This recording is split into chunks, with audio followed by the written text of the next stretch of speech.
Yo, boys, lateness is greatness. Welcome back into the building, the Oil Boys, and a little bit of a different background to give it that Euro style. Big Steve in the building. I should have really said 10-10 because I'm not going to lie, the game finished so quick, so close to 10. And just the logistics of trying to get this sorted as soon as the game was over. I haven't even got a thumbnail up on it yet. But Big Steve, how are you doing, bro? How are you feeling after that match and in general? It's been a while. Yeah, all good, mate. Yeah. The game was a bit, I think we expected fireworks, but, you know, France looked a decent enough team. Mbappe, I just seen Mbappe roast at Hummels at the end. I mean, Hummels got out of it with a last-ditch tackle, but if he'd have scored that Hummels needed to retire because the pace on that Mbappe then at the end was scary, man. Yeah. But, you know, it's a good win for France that they'll take it. They looked okay, yeah.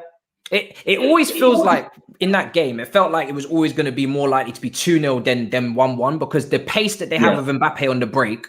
I mean, we've seen it in the Champions League this season against Barcelona, especially. The pace that they have on the break, it's a cheat code to have someone like that up front. I think there was two goals ruled out offside from exactly that. The assist, obviously, to Benzema was ruled out as well. And obviously, he scored himself as well. But he's a terrific little player, isn't he? I mean, just the balance, exciting, everything. How did you keep a hold of him in the Champions League? Well, I guess did you face him in just the one match? Was it? No, we played him. In the one game, but he didn't have a shot against us in that game. I don't know. I think you've got to do your own work with him. I think if you get too high and they've got someone in midfield that can unlock it. I mean, Pogba played some good passes through, and he seemed to know where to put it. Yeah, because you can put a pass 10 yards in front or behind a defender, and he's getting it every time. You know what I mean? He's exciting. He's a great player. I can see him leaving Paris. I mean, I can see him he's got to be Real Madrid. He's openly said Real Madrid, if they've got the money, they're going to get him. And I think he's just going to get better and better. Be the best player in the world by far in a couple of years. Yeah, especially the way that he seems to definitely get along with Benzema as well. We saw those little Benzema, Giroud, little inklings of beef in the camp and whatnot, because obviously Giroud spoke up publicly and said Mbappe, or didn't really mention Mbappe's name, but alluded that maybe Mbappe and a few others weren't passing to him, and then it kind of started this whole big row. But yeah, man, I just think to myself sometimes this Germany team, they look a little bit toothless up front. Like there's no, do you know how they used to have like even Mario Gomez and Klose and like they had out and out number 9s, and now like even Muller, he's not really a natural striker as well. He's getting on now in age as well. Kai Havertz is very young, not really reliable as a striker, and Timo Werner came off the bench there. Gnabry's a winger, Sané's a winger. Like they don't really have a leading talisman up front. Do you know what I mean?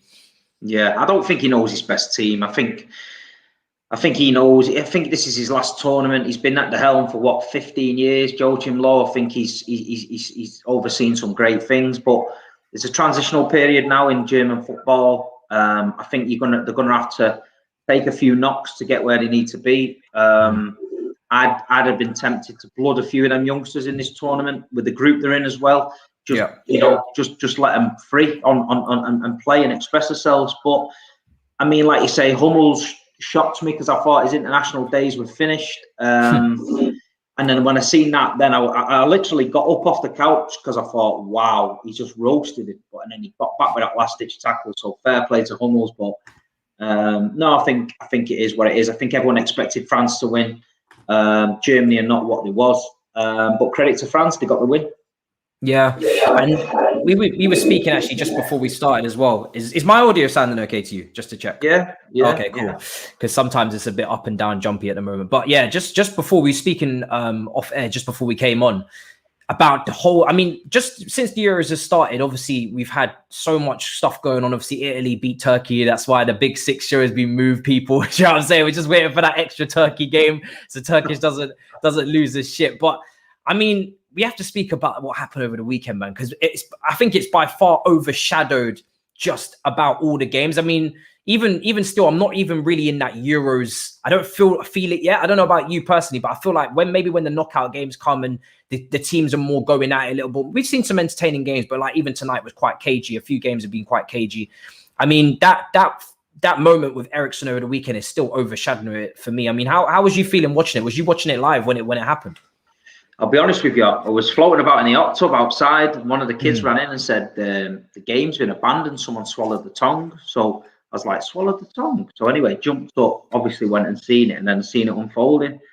It was a scary moment. I mean, I've had a similar moment. I watched the Marc-Vivien Foé game live when he died, and obviously at the time he was a Man City player. So we was in the pub with all City fans, and we were a bit like, what's going on? And then when it came out that he passed, we was like, wow, it's just something you never expect to see on a football pitch. And then the first thing I was thinking about watching that was Marc-Vivien Foé, thinking, please God, you know, don't let this happen again. I thought the players reacted really well. I thought they did well to try and shield. Obviously, you don't want to see it. I mean, the BBC got a lot of stick for the coverage, but I don't believe it was their coverage. I think it was it was different pictures. UEFA, I think, yeah. They could have switched to the studio. You know what I mean? If a streaker runs on the pitch, mate, they switch to the studio. If somebody, you know, running around on the pitch, they switch to the studio. So it was a bit sour for me. But like you say, it was crazy. And then we were getting reports he was fine. And then obviously they played the game. It's controversial, but like I said off air, if you're in a dressing room ready to go and you're obviously down, and then the player concerned allegedly FaceTimed the team or whatever he did and said, "Look, I'm okay, guys, go for it." I think I can understand why they'd want to play it. If it was like they didn't know what the outcome was, there's no way on God's earth you're going to play it. You know what I mean? It's tough. You know, UEFA, they're crazy with them decisions, man. You know what I mean? Do you know what it is as well? It's the fact that obviously it was UEFA's pictures as well. And like you said, if it was a naked man running across the pitch, then BBC would have cut to the studio straight away. Or do you know what I mean? They have more than got the ability to cut to the studio. And it wasn't just them. It was ESPN, I think, as well. Maybe a few others as well that didn't cover themselves in glory in this situation. I think Denmark national, their broadcaster, they definitely showed how it's done in terms of pan into just the stadium, just outside the stadium, just give a generic far away pan, and don't zoom in on the player, don't zoom in on the family. Like, it's just certain things that you just don't do. And obviously, the family on his missus, man, that was sick, man. It was, because you're going through someone else's, probably the most traumatic moment in their life, arguably, definitely got to be up there, especially when they've had a baby as well, and you feel like you're part of something that you should, like, you feel like you're almost, you know what I mean, you're just involved in something that's so private that you should just not be involved in, and really, you know, at that point it's just disrespectful, isn't it? Do you know what I mean? And they never learned from the Marc-Vivien Foé was stretchered off the pitch with his eyes wide open, dead, and his hand dangling from the stretcher. And then the Sun, the next day, printed that picture on the front page. Like, what on God's earth makes someone do that? You know what I mean? But, so nothing surprises me with the media, to be honest. Yeah, and then you touched on it as well. Even UEFA, for me, obviously, you know, everyone kind of said afterwards, right, the players have made their own decision. Eriksen even, I think, had a FaceTime with the players and said, go out and play. So obviously there, you're right. If they, you know, they're the most important people in the moment. If they say that, you know, they want to play on, then cool. But I just think to myself as well, why did UEFA even allow them to make the decision? Do you know what I mean? Like, they just were not in the right mind frame to make the decision. I think even their manager came out afterwards and said, yo, listen, I'm not going to lie, we should not have played. Because nobody could focus, not just them, obviously the Finland players as well. And it just, there's got to be at times something that stops football. Do you know what I mean? Something that is, you know, more than just football. And that clearly that moment was life or death situation. Do you know what I mean? If the right action wasn't taken at that time, he could have passed. Do you know what I mean? It's just, it's crazy to me that at no point it doesn't seem to feel like, okay, money or football cannot just be at some point not as important as something else. Do you know what I mean? Life in general. It's just crazy to me. Hopefully the mods can sort this out, man, because the amount of spam in this chat tonight is just embarrassing. Crazy, but it's crazy. I don't know how these people don't have something better to do with their lives.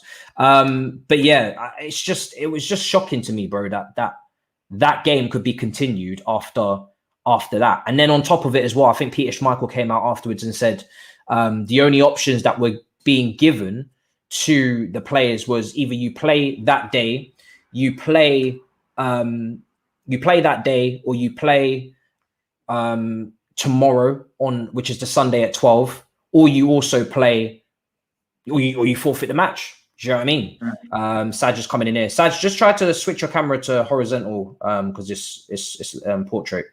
Yeah, I'll just let you do that. I think from a player's point of view, it's tough because when you're there, booted and suited, ready to do it, and you've been on the pitch and you got the adrenaline and what's gone on, and you're still kicking in. If my player tells me he's all right and go and do it, I'd be a bit extra motivated to get out there and get the win. I mean, if Denmark go out there and spank them, then everyone goes, yeah, man, they've done it for Eriksen. Because they got beat, I think there's a few of them saying, oh, wanting the right frame set of mind. I understand it, I get it. But to maybe go back to the team hotel, sit around, wait till the next day, try and get motivated for the game when you've seen all the coverage, seen all the pictures. I think, in my point of view, I think once Eriksen gives you the nod and says, I'm okay, go and get the win for me, guys. I think we're going out there and we're going to try and get the win. I think, and then it did blow over, but it sort of like they got the game out the way, and then he's been left a little bit private now. You know what I mean? It's not dragged on too long. He's obviously making a good recovery, and I've seen some pictures today where he's smiling and that. So, yeah, he's a very lucky guy. I hope we get to the bottom of it. I hope he can play football again. But yeah, it was scary, mate. It's very scary. Such a high-profile player as well. Do you know what I mean? Like, it's crazy, man. I had to take a sit back from it. I couldn't even watch.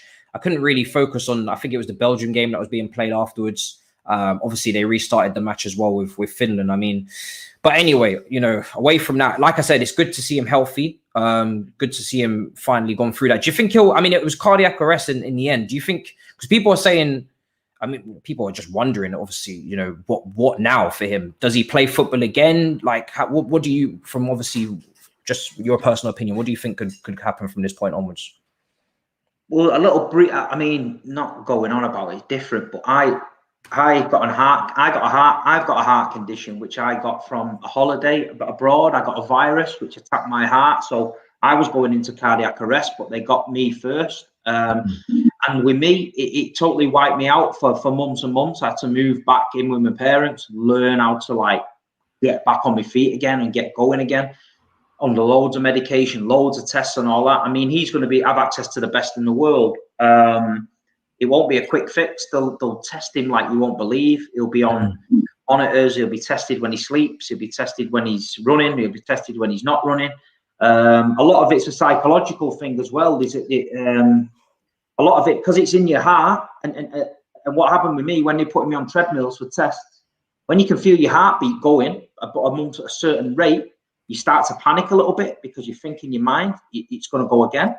And when you're actually collapsing, I can see that being a part of it. It's like an injury. If you're a footballer and you've had a cruciate ligament injury, you go easy on it. And if someone's coming in for a tackle, you pull out of it, don't you? Because you don't want to get clattered. But with the heart, it's in your chest. So you're getting in the middle of a game, bit of a run on the treadmill, getting a bit excited. It's scary. You know what I mean? But yeah, I just thought he's going to go through a lot. He's going to go through a lot of rehabilitation. I heard someone speaking about Daley Blind. I think he had something similar. He didn't. Did he? I obviously remember Umba. Yeah, Mwamba. Yeah, I mean Mwamba he never played again, but I hope he can play again. But well, Casillas had a heart attack, didn't he? Who was that? Yeah. Yeah, and it's mad, isn't it? It's mad. Yeah. Yo, Saj, bring me your camera because you're struggling.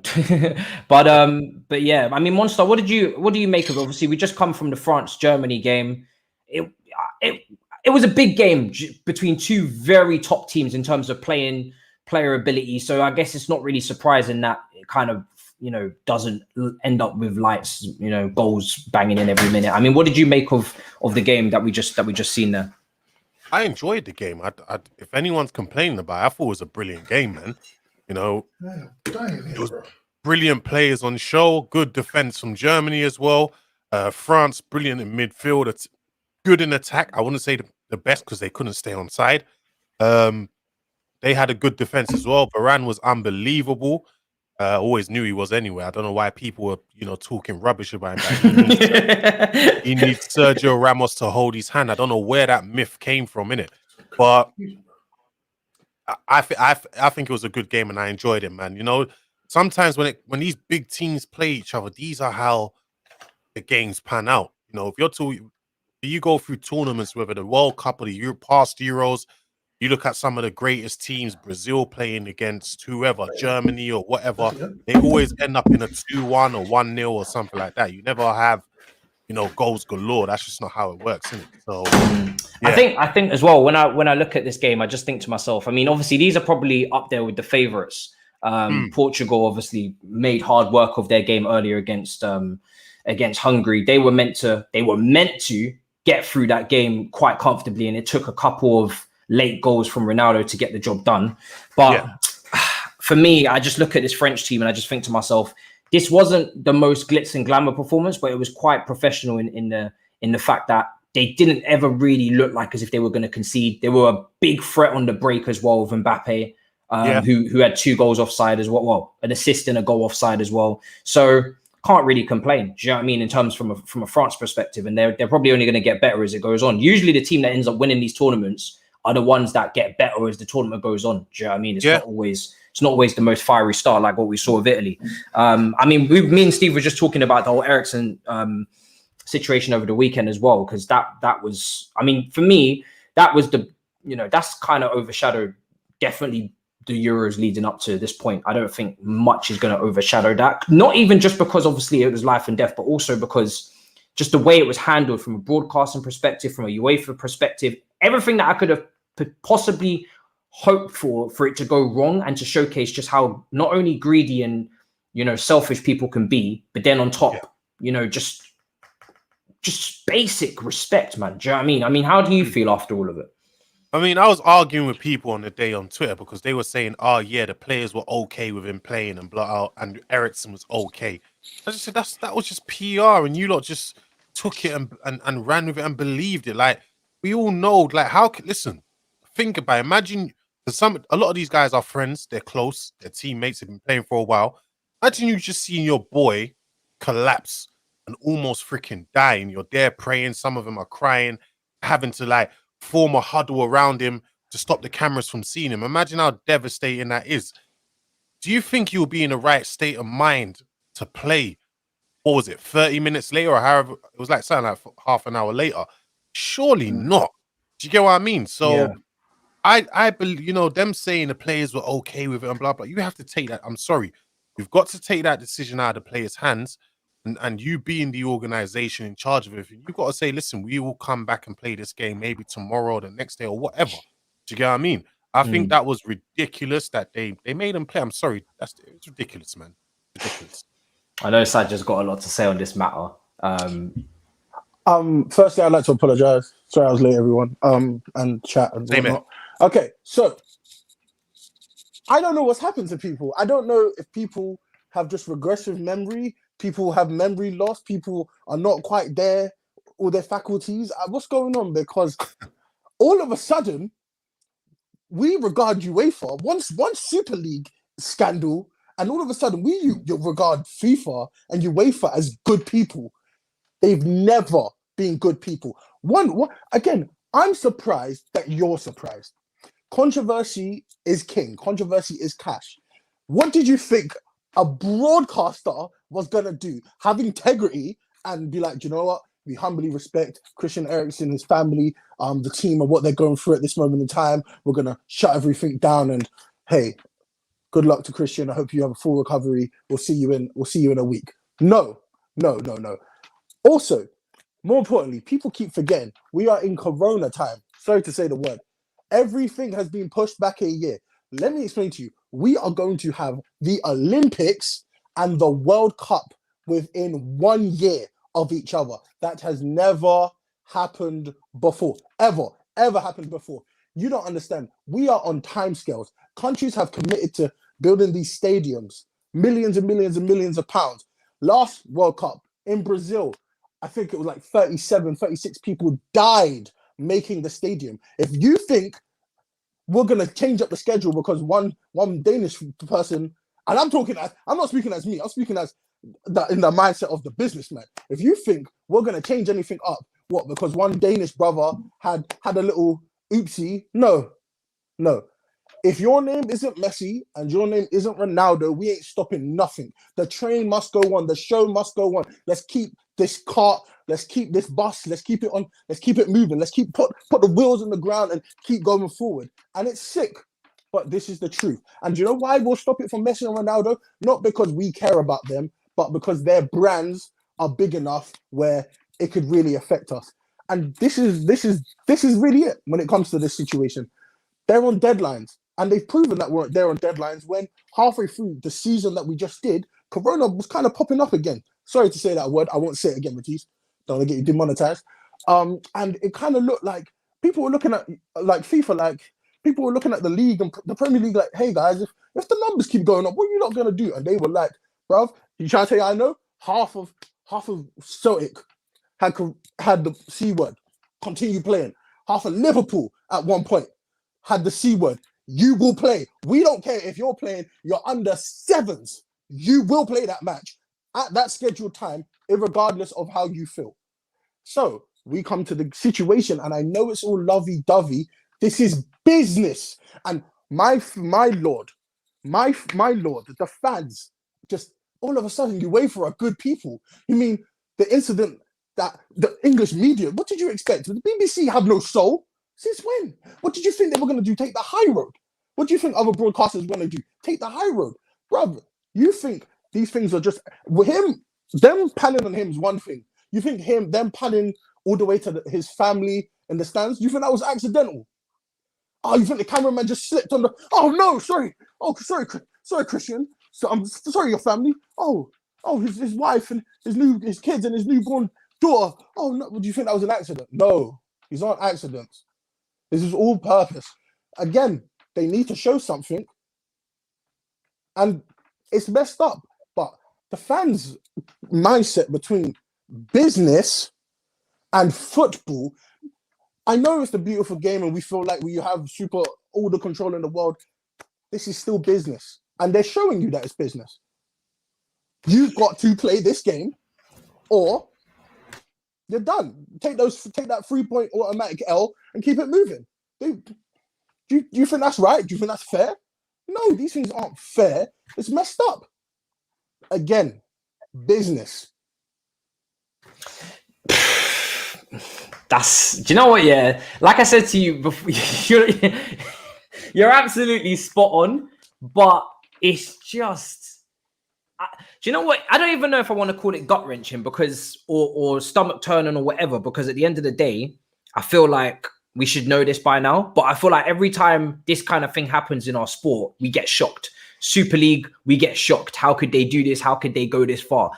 Obviously, there's been a build-up of money or, corruption or whatever annoys you the most coming into the game and changing it the way that it has. But I just feel like every single time something happens where we feel like it's a massive disrespect, not only to just being, just humanizing the sport or just staying true to some certain traditions that we would like to keep at the bare minimum. Do you know what I mean? We're not asking for a lot. We're just asking for maybe not football to become very Americanized, where there's halftime shows and there's sponsors everywhere. And there's already sponsors everywhere. No. Stop that, bro. I'm not going to let you crap on the Americans like that. I didn't crap on the Americans. No.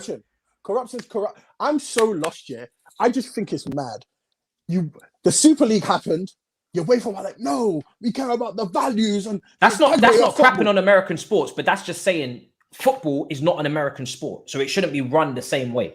You're talking about UEFA and FIFA, who had Sepp Blatter at the helm, who literally handed Qatar a World Cup over England, who literally created the sport for money. Do you know what? Yeah, one little Super League, the clubs try and profit the same way these men have been profiting off us, and the broadcasters have been profiting. What, BBC, Sky? You think they care about us? BBC, we love the fans. And, we could give you the game for free. We could give you the game for free. No, we're not giving you the game for free. Here you go, TV license. You want to pay? TV license. Bam, Sky. Oh, we love you. I don't pay that. during the middle of a thank you, preach, my brother. We're in the middle of a kind of global situation. People are losing their job. 14.95, 16.95 per game. They don't care about you. It was never about you. I know you think it was about you. It weren't. And then, of course not. Once Super League happens, all of a sudden, like UEFA's like last 100 years in people's minds are erased. UEFA, they care about us. I don't care about. I know because Juventus and all these they're doing a madness. They're trying to. The owners of these clubs were doing the same thing everyone else has been doing. It just is what it is. I'm just shocked that you're talking about the English media. The English media, you're talking about the same people that won't apologize for what happened up there in Liverpool. To this day, they won't acknowledge and apologize for it properly. That media. Yeah. You listen, you raised some. I'm done on it, bro. Some facts in it. It's just facts. But again, most people will be shocked.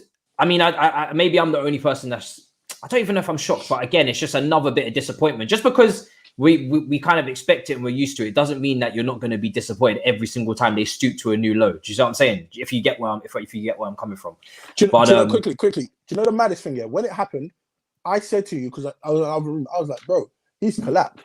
And you were like, what, he just fell over or something? I was like, nah, he's collapsed. And you were like, no, he'll be all right. And I told you the last 3 times I've seen a brother collapse on the football field, 2 of them passed away, and the other one is in, to be polite, a vegetated state. I was like, when man collapsed on the field, yeah, it's a wrap. Most of the time. Because Steve said it earlier that he may not play again to me just before we went on, and I'm just, like I said, that's just, imagine if that was the case. Do you know what I mean? It's just it's mad to think about. Do you know what I mean? A moment like that, just before that, it's not worth the risk. They'll have him on treadmills. When I had my job with the heart, they were getting me up to a certain heart rate all the time, and then testing you like mad. So you get on the treadmill and then you'd increase it all the time. And then they told me, oh yeah, you're clear, you can go training, but don't get your heart rate above a certain level. So I had to go on a treadmill and run with a watch. And then I remember feeling great for weeks, getting up little nice runs in the morning, thought, yeah. And then all of a sudden, boom, it hit me like a ton of bricks. I was down and I'd done too much, you know what I mean? But so for an elite athlete, I mean, he's going to have the best care, but when it's your heart, it's inside you, so you don't know, you can't see it. You know what I mean? If you've got a sore knee, you can look at your knee, you can feel it, and think, you know what, my knee's feeling a bit sore today. I'm a bit stiff. With your heart, you can feel $1 million as soon as you get on that football pitch. Is it worth the risk? That's what I'm thinking. Yeah, just like that. It could just be. Mwamba never did it, did he? You know, he never pushed to come back, or he just went, no, that scared me to death. I'm not having it. You know what I mean? Crazy to think about. Quickly, do you know why they push your heart to like such extremes? So after you have this, you know, they always say you'll never be the same. The reason they're pushing your heart so heavy is to see how much you can go for. Because now, not 1, 2 strokes, 2 heart attacks, anything like that, even minor, you'll never be able to be the guy you were before. You have new limits now, and they need to test that, because say a situation happens where you have to do some strenuous exercise and stuff goes wrong and your heart can't hope for it, bam, that's just an accident waiting to happen. Yeah. It's sad. It's sad. It's football is such a intense sport as well. It's 90 minutes. Like, that is a long time. Do you know what I mean? Like, to go on for that long at the top level, which is what he's playing at in Serie A, at that pace, you know, I know people say the Italian league's slow or whatever. Cool. It's still, to the average guy, it's still a lot to handle. Do you know what I mean? Just to be doing that, is after something like that happen, it's just borderline impossible. And like you said, Steve, is it even worth the risk? It's really not. Do you know what I mean? Your life is more important than anything. He's had a great career. He's had a fantastic career. Do you know what I mean? He really has. Do you know what I'm saying? You're talking about at one point, you know, one of the best attacking midfielders in the Premier League. Do you know what I mean? At Tottenham, he was unbelievable at Tottenham. Loved, you know. Go on, Saj. I'm curious. And because we did speak about this when it happened, me and Matisse. So I'm going to throw this to Steve. What do you think could have brought this on? Because he seemed, I'm just making an assumption, I don't know in person, to be in perfect health prior to this? Monster as well. I'm asking both of you, man. Like, do you think this was just a thing that happened, or do you think this was like a build-up, like it amalgamated over time? You just never know, do you? I mean, look at Mark Vivian Foley, God rest his soul. He had an underlying problem that nobody detected. Bang, gone. You know, he could be the same. I think Kanu had an issue with his heart, like a hole in the heart or something like that. I mean, with me, I was perfectly fine. I went on holiday to Lanzarote, just started feeling a bit rough, a bit tired. Thought, Jesus Christ, man, walking down the seafront, out of breath. I was like, I've always been a big guy, but you know what I mean? Never that level. I always ran in the morning and that. Got back to England, literally walking up the stairs, got to the top of the stairs, could feel my heart going. Thought, nah. Anyway, I was not going to go doctors. And it was only that my dad said to me, go doctors, you didn't look right yesterday, go. I walked in the doctors, he went in, said, what's the problem? Said, feel a bit rough, my heart's racing, da-da-da. He put the thing on me, just went, boom, ambulance. He went, you're going into cardiac arrest, your heart rate's way above what it should be. Sent me straight to hospital. That was me, cardiology unit, free 4 weeks. And I got a virus from Lanzarote. It was like an African strain of virus that we don't have in the UK, and it just attacks your heart. And it was attacking my heart, so my heart was fighting it off, pumping. And then I had blood clots on my legs, blood clots in my lungs, everything like that through it. And then they showed me my heart, and one side of the heart was black. It killed it, so it didn't move. So my other side was still beating. So over like 2 or 3 years of tablets and no drinking, lifestyle change, trying to get on treadmills, testing and all that stuff, I got about 10% back. And now it's manageable. I'm low on the tablets, it's manageable, just got to take it easy. But, you know, when it's your heart, it's your main thing, in it, your heart and your brain, it's the biggest, what keeps you going, you know what I mean? Because I thought my life was over, because I thought I thought I had an heart attack, but I hadn't. I was going into cardiac arrest, but they saved it. But they were saying to me, you've got heart failure now. You know what I mean? This virus gives you heart failure. You know, you've got to take it easy and stuff like that. So I thought my life was over, but it's not over. You've just got to be careful. You know what I mean? You've got to be really careful. There's a lot of people live with worse conditions than me, but I know from being with a heart that they don't take any risks. He's going to be like, they'll be trying to make him not play now. They don't want that on their hands. Any specialist, no specialist in the world, there was no specialist I went under would give me 100% clearance to go to the gym. He'd say to me, go to the gym and run and get your heart rate up to this level and stop. When I said, look, I feel right, I want to run like mad, he was like, I'm not signing you off on that. And I can't see another doctor in the world that's going to sign Eriksen off to play intense sport like that. I just think it's not going to happen.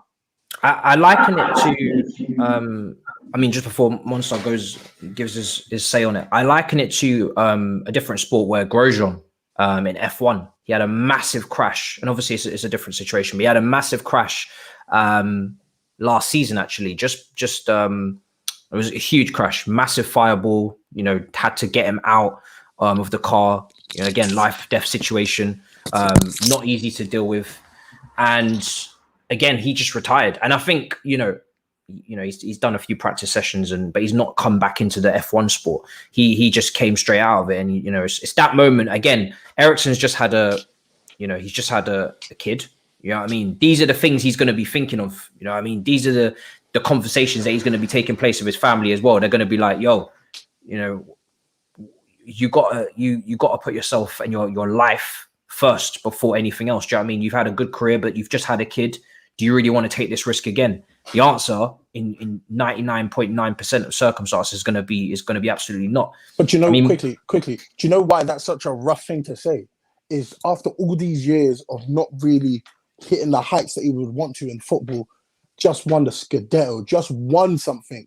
And trust me, as a brother that knows footballers, like personally, that pride of like wanting to continue, especially when you would feel like.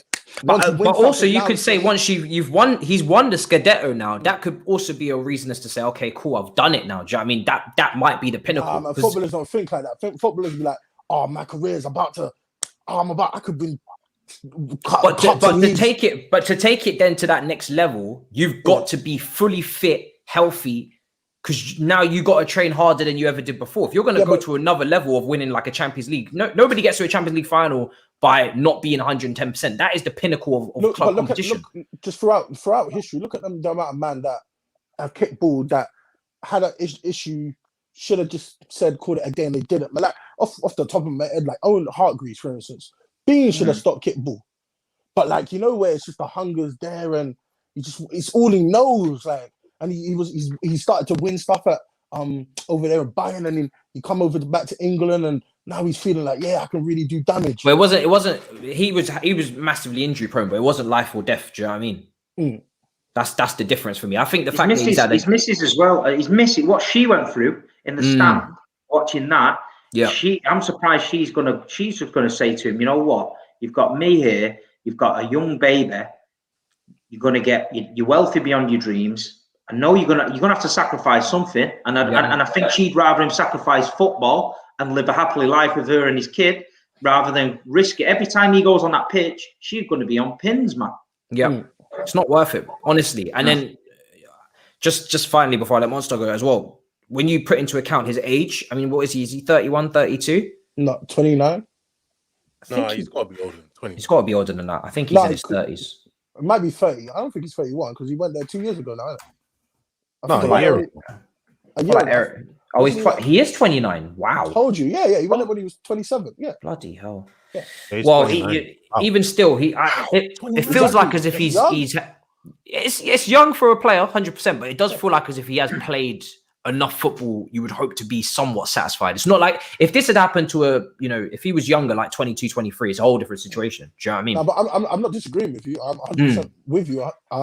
But the difference between playing a lot of games and now finally on the cusp of winning stuff, you would want to try and push that as long as you could, which is kind of and that's going to be on his mind. And I don't care to be in his position. That's a very hard decision for him to make. But I can empathize with the situation. I mean, Monstar, what do you think? Do you think there's a decision to be made? I personally don't think the decision's even a debate, to be honest, for me personally. If it was me. I think it might be a similar situation to Fabrice Mwamba. I think that might be it for his career. They might advise him to hang up his boots. Do you know what I mean? I think that's probably gonna be it for him, man. Yeah, I don't think you're going to get any doctor going to put the neck on the line and say, yeah, you can go out there, run like mad, you'll be sweet, because God forbid he does that and something happens, then that guy's it's going to be liable. You're liable, yeah, for real. You can't do it, you know, but it is what it is. It's sad. It could have been a lot worse. I tell you what could have been worse, just to diverting off the subject, that lunatic tonight who tried to parachute in the stadium and got tangled up in the camera. You know, the camera that goes across the pitch. Did you see it? Yeah, I didn't see that. Actually, what happened? It was the parachute guy. Yeah, he came in the stadium. He got tangled in the camera. It spun him round. He went right over the crowd, right over people's heads. And Deschamps and that are in the dugout. Big pieces of falling debris and that just crashed next to Deschamps and all that. People could have been killed in there tonight. I was like, wow, this is crazy. This, I tell you, people have lost it, man. Bloody hell, I must say. I mean, yeah, listen, I hope, personally, I hope he does take that decision to retire and just hang it up, because I would be very nervous for him every time he went out on the pitch now. And it's not every day you get a Simon, is it Simon Kerr? I don't want to pronounce his name wrong. The centre-back for Denmark. Oh, yeah, he was good, man. He was good. Yeah. It's not every day you get him. You know, and Anthony Taylor, who, you know, gets a lot of stick as a referee, but literally couldn't have done any better in that situation. Schmeichel as well. You know, it's not every day you're surrounded by these characters. Of course, everyone's going to be, you know, trying to help you and whatnot. But the lightning speed of the situation, the way that they handled it was crazy. But yeah, I mean, you know, I personally would hope for him to just hang it up and move on now. Again, as coming off that as well with the Euros, obviously England won against Croatia, which, I'm not going to lie to you people, I'm actually pleasantly surprised, because obviously that's the most difficult game in the group. Scotland butchered it against Czech Republic. I was actually shocked that they played well. Don't do that. No, I'm talking about butchered in terms of not getting a result. This is a results business. This is a tournament. No, it doesn't matter. It doesn't matter. Nobody cares, bro. This This is not pre-season. Oh, you played well. We'll see what happens in the next game. You got 3 games, and you got to get that game. You have to get a result. If you're Scotland, you're looking to win that game, not even get the draw. Because if you wanted to qualify, of course, it's unlikely. But Croatia are a more difficult team to play. England are a more difficult team to play. You have to win that. But I was pleasantly surprised that, look, Croatia, maybe they didn't turn up to the level I expected. But Big Steve, what did you make of England? Is it coming home now? Nah, I never like to get carried away. Everyone likes to get involved in it. But I thought, listen, we got the win, so you're happy with that. There was a few surprises in the starting lineup. Trippier, people were unhappy with that, but I thought he did okay. Sterling, not been in form. I watch him every week. That was a surprise. He scored. Calvin Phillips, they're raving about him. He had a good game. I thought Declan Rice was quiet, but without Declan Rice doing what he did quietly, Calvin Phillips don't have that game, because I think he didn't have to worry about tracking back as much, because Declan Rice did all them things that nobody wants to do. Thought Foden started okay at the post, early door, drifted out. I think they blocked him down that side. But overall, it was a good performance for England. You can't go out there all the time and play this great football. Sometimes you've got to knuckle down. And if someone had said to me before the game, you'll win 1-0, would you take it? I'm taking it. And all I'm saying is now I hope Gareth keeps, with this attacking mentality and, keeps with the young guns, because look at our squad on paper. It's young, it's fresh. They're playing. They've had great seasons, a lot of them. I'm confident with the England team. The only thing that I was unconfident coming into the tournament was Southgate. But I'm not going to get on his back. You know what I mean? He's got us the first win in the first game. So for me, as an England fan, I'm happy. I just hope we go out there and flatten Scotland on Friday. That'll be even better.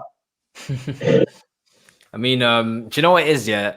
Obviously, the lineup, there were question marks. Sterling, for the second time starting in a row in terms of 2 big games. First game against Croatia, playing against Chelsea in the Champions League final. But to be fair to him, he got the goal. Do you know what I mean? And I think, I don't know if you saw this, Monstar, but the disrespect that he received after the game in that interview with the reporter, I think she said something like, he seemed to feel disrespected in the fact that he's like, do you feel like you justified your position today by starting? He must be looking at her thinking, yo, I'm an MBE. What the hell is going on here? Do you know what I mean? What does MBE have to do with? Yo, MBE means a lot these days. No, it doesn't. Give that out like candy corn, man. Means nothing to me, but listen, if they offered me an MBE, I wouldn't be turning up anyway. I don't care about that shit. Please, my brother, forget that, bruv. But give me something that matters, man. If you ask me, Sterling did his thing. Do you know what I mean? He scored a goal. He won the game. What more can you say, lad? A lot of people were obviously tweeting before the game, he shouldn't have started, blah, blah, blah, blah, blah. If you ask me, when you're starting Kane, with the way Kane plays, you've got to start Sterling or Rashford or both. The reason why I say that, Kane likes to drop very deep. When he drops deep, you need someone to run in who's quick enough to run in behind him. And there's 2 English players or 2 players in the England squad who are well capable of doing that. And that is Sterling and obviously Rashford. Yeah. And rightfully so. You saw with the goal, Kane took the defender away. Sterling was able to run into that space and score the goal. Do you get what I mean? So he's justified his start. There's no issue. No issue there. So I don't know. I think he done well for us, man. No complaints with regards to Sterling, innit? I think as well, when you look at that England team as well, I think, I personally would love to see obviously Grealish, Mount and Foden in the same team, because, for your technical, players, it's fun to watch, hopefully. And, we love a little bit of flair in midfield. It's something that England have been starved of. So now that we've got a bit of it, it's easy to get carried away and be like, yo, I want it all. But what you said is a good point. You do need a runner, especially when you're going to be coming up against low blocks, potentially against Scotland. You do need someone who's going to stretch the pitch out a little bit more. Saj, people obviously, we made a joke out of it on the skit that we made that is coming home, and obviously just enjoyed it and loved it and whatever. But what do you, has that changed anything for you in terms of England, in terms of the way going forward, or are you just like, nah, this doesn't mean anything? If anything, Croatia just didn't turn up to the level we was hoping for, and that's about that. There were pros and cons. Again, changed nothing for me. When this team goes up against real competition, it's a wrap. changed nothing for me. What I will say though is positives and like being able to have that much ball retention in the first half, being able to move it about. One problem though, man. Two, do you not like the position that Harry Kane played in that game? Wait, because I felt he was so deep. He was kind of like ineffective when it came to actually going forward. This is a question to everyone. I didn't like it. For me, I think Harry Kane is caught in between two issues here. Is that when he's at Tottenham, he drops deeper. And that's been a large part of his success, right? Because Tottenham don't really have a playmaker. He drops deeper. He creates chances for Son, creates chances for whoever's out on the right flank, whether it's Gareth Bale or whatever, have you not. But to do it for England is probably jeopardizing the team, because now not only do we have a striker who's not really making those runs beyond and stretching defenses, but he's not in the box as well. So if we do come out of that playmaking first phase and we do look to get the ball in the box and now try to score, we're in a situation now where we got no one in the box because Harry Kane is flirting near the halfway line, trying to get involved in build up. And when you've got Mount and you've got Foden, and if Grealish is on the pitch, and even, you know, Phillips, like I said, he played quite well as well. He drove into the box. I know Monstar's a big fan. Big fan. You don't need Kane. You don't need Kane dropping deep. Do you know what I mean? You really don't. You just need Kane to be in the box and finishing the chances. You don't, because otherwise the middle of the pitch just starts to get too crowded and it becomes an issue. So yeah, he's got that mental blockage to get over in the fact that he's been playing one way the whole season and he's been successful, but now he's come into a whole different setup, which is not the most, you know, coached in terms of management. It's kind of like a little bit of a free-for-all potentially for Harry Kane in terms of instructions, because I don't really see Southgate being too, I don't know, I'm just speculating here, but I don't see Southgate like telling him like mad deal in terms of what to do, because it's Harry Kane. What do you tell Harry Kane? Do you know what I mean? After a season like that. But yeah, Monstar, I mean, Phillips, preach. Chelsea fans, DM. Hey, I mean, listen, I can't remember how long ago it was when I came on here with regards to Calvin Phillips. It's a few months back. I think it might have been January or February. And I've been talking about him since last November or December, saying when you look at this guy, he's high energy, he's passing ability. If you ask me, I think he's got the best, when it comes to just passing ability, pure passing ability, probably got the best passing ability in the England squad. He's that good of a midfielder. I think he will be brilliant for us, and we'll go for a good fee. Only problem is I doubt he will go to Chelsea. I see him more going to Man City or a Liverpool. Do you get what I mean? But he's got all the intangibles to make a great midfielder. And you know, guys like Bielsa don't bring in just anyone into their team. He knows how to scout players and make players work in it. And I just, listen, I'm tired of talking about him. As I'm happy that now people can see what I was seeing in Phillips. Do you get what I mean? And now people are, you know, giving him the praise he deserved. It's the same thing I was talking about Rafael Varane. Everyone was saying Rafael Varane needs Sergio Ramos to hold his hands. All of a sudden, we saw how brilliant he was today, you know, with a younger player called Kimpembe. Do you get what I mean? People, when you don't watch players, you just listen to what everyone else says and you don't understand unless you go and watch them, innit? But I think he's going to end up at City anyway. So, yeah, that's all I got to say with him. But he was brilliant, innit? Phillips was playing this kind of like role where he was allowed to go more advanced as well. And the point that people will make to counter or to at least propose to you, and I want to get your thoughts on it, is that we've obviously seen Kante play that role. We've seen Kovacic play that role. Do you feel like Phillips can play the role next to one of those players that actually just sits? Because Phillips, a lot of people were arguing on Twitter saying Phillips was allowed to make those movements forward because you had a Declan Rice, you just sat there and held position. Is Phillips capable, or do you want Phillips to be that guy that just sits next to one of your more maybe adventurous midfielders? Is that something that you can see happening? There's almost no role in midfield Phillips cannot fill. If you watch him for Leicester, he doesn't play the same role. He plays deeper. Leeds, you mean? Sorry, no, I said Leicester. Leeds, sorry. He sits. Do you get what I mean? This guy is a complete midfielder, but he just, the guy's different. Do you get what I mean? Like, he's going to be someone that, you know, in years to come, we're going to look at and say, wow, I can't believe England produced this type of midfielder. Do you get what I mean? He's that good, isn't it? I think he can do the job for us. Like I said, he's got all the intangibles, man. He's just capable of doing so much more. what you saw him doing for England the other day is not what he does for Leeds. Do you get what I mean? He does a different job for Leeds, and it just shows you how diverse of a midfielder he is, isn't it? Yeah, it's going to be interesting. I mean, because obviously, the transfer rumors are already swirling around. Do you know what I mean? Like they're doing laps. I don't know from a Man City side, Steve, if everything's gone quiet, or because from a Chelsea perspective, it couldn't be more noise. I don't know what's going on your side. You see, all that we've had for the last 3 weeks is Bernardo Silva. He's leaving. He's going to Barcelona. Apparently, Barcelona taking our whole fucking team. So we're getting Fernandinho. He's leaving. Gundogan's always wanted to play for Barca. Laporte's always wanted to play. It's a load of nonsense. At the end of the day, we've had a good season. And half of it comes from that Duncan Castles. That guy, mate, he just makes shit up. So whatever he Who does he work for? Is it the Sun? Who does he work for? The Mourinho puppet, that guy, man. When Mourinho was at United, he was firing it out all the time. The City fans got under his skin. Now he's coming out with bullshit transfer rumours, trying to rattle anyone. Any Man City fan worth his salt knows that anything that comes out of that guy's mouth is garbage. Listen, he does get some things, right? I'm pretty sure he was the one that broke Chilwell's news. Chilwell to Chelsea. I think he was the first one to break that. Broken clock is right twice a day. Yeah, but the linking all these players to Barcelona. Barcelona have got no money. Barcelona have signed Aguero on a free, Garcia on a free. They're going for Memphis Depay on a free. Yeah. And at the end of the day, they want Bernardo Silva. It's got to be what? 70 mil at least. You know, if they want Gundogan, how much is Gundo worth? They want Laporte, how much is Laporte worth? It's all nonsense, man. Listen, unless we're doing charity, innit? It's Man City doing their business quietly. Kindness of our heart. You know, Caldoon has come out in the thing, explained about the season, explained that we need certain areas strengthening, that we're not going to take the foot off the accelerator. So you just got to trust the process. Trust Tixie Biggerstein, trust Caldoon, trust Pep. Man City will have their business wrapped up soon enough.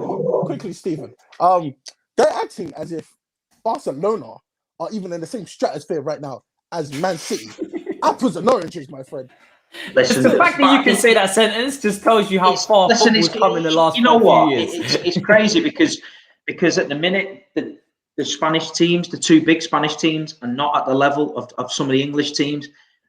So this is why I said on the Big Six that this transfer window for me is going to be the most important in many years for a lot of teams. It's going to be, I can imagine, I'd hate to be a CEO or a director of football at one of Europe's big clubs now and trying to get a deal over the line, because I think the vultures are circling. I think the big boys have got a few quid about them.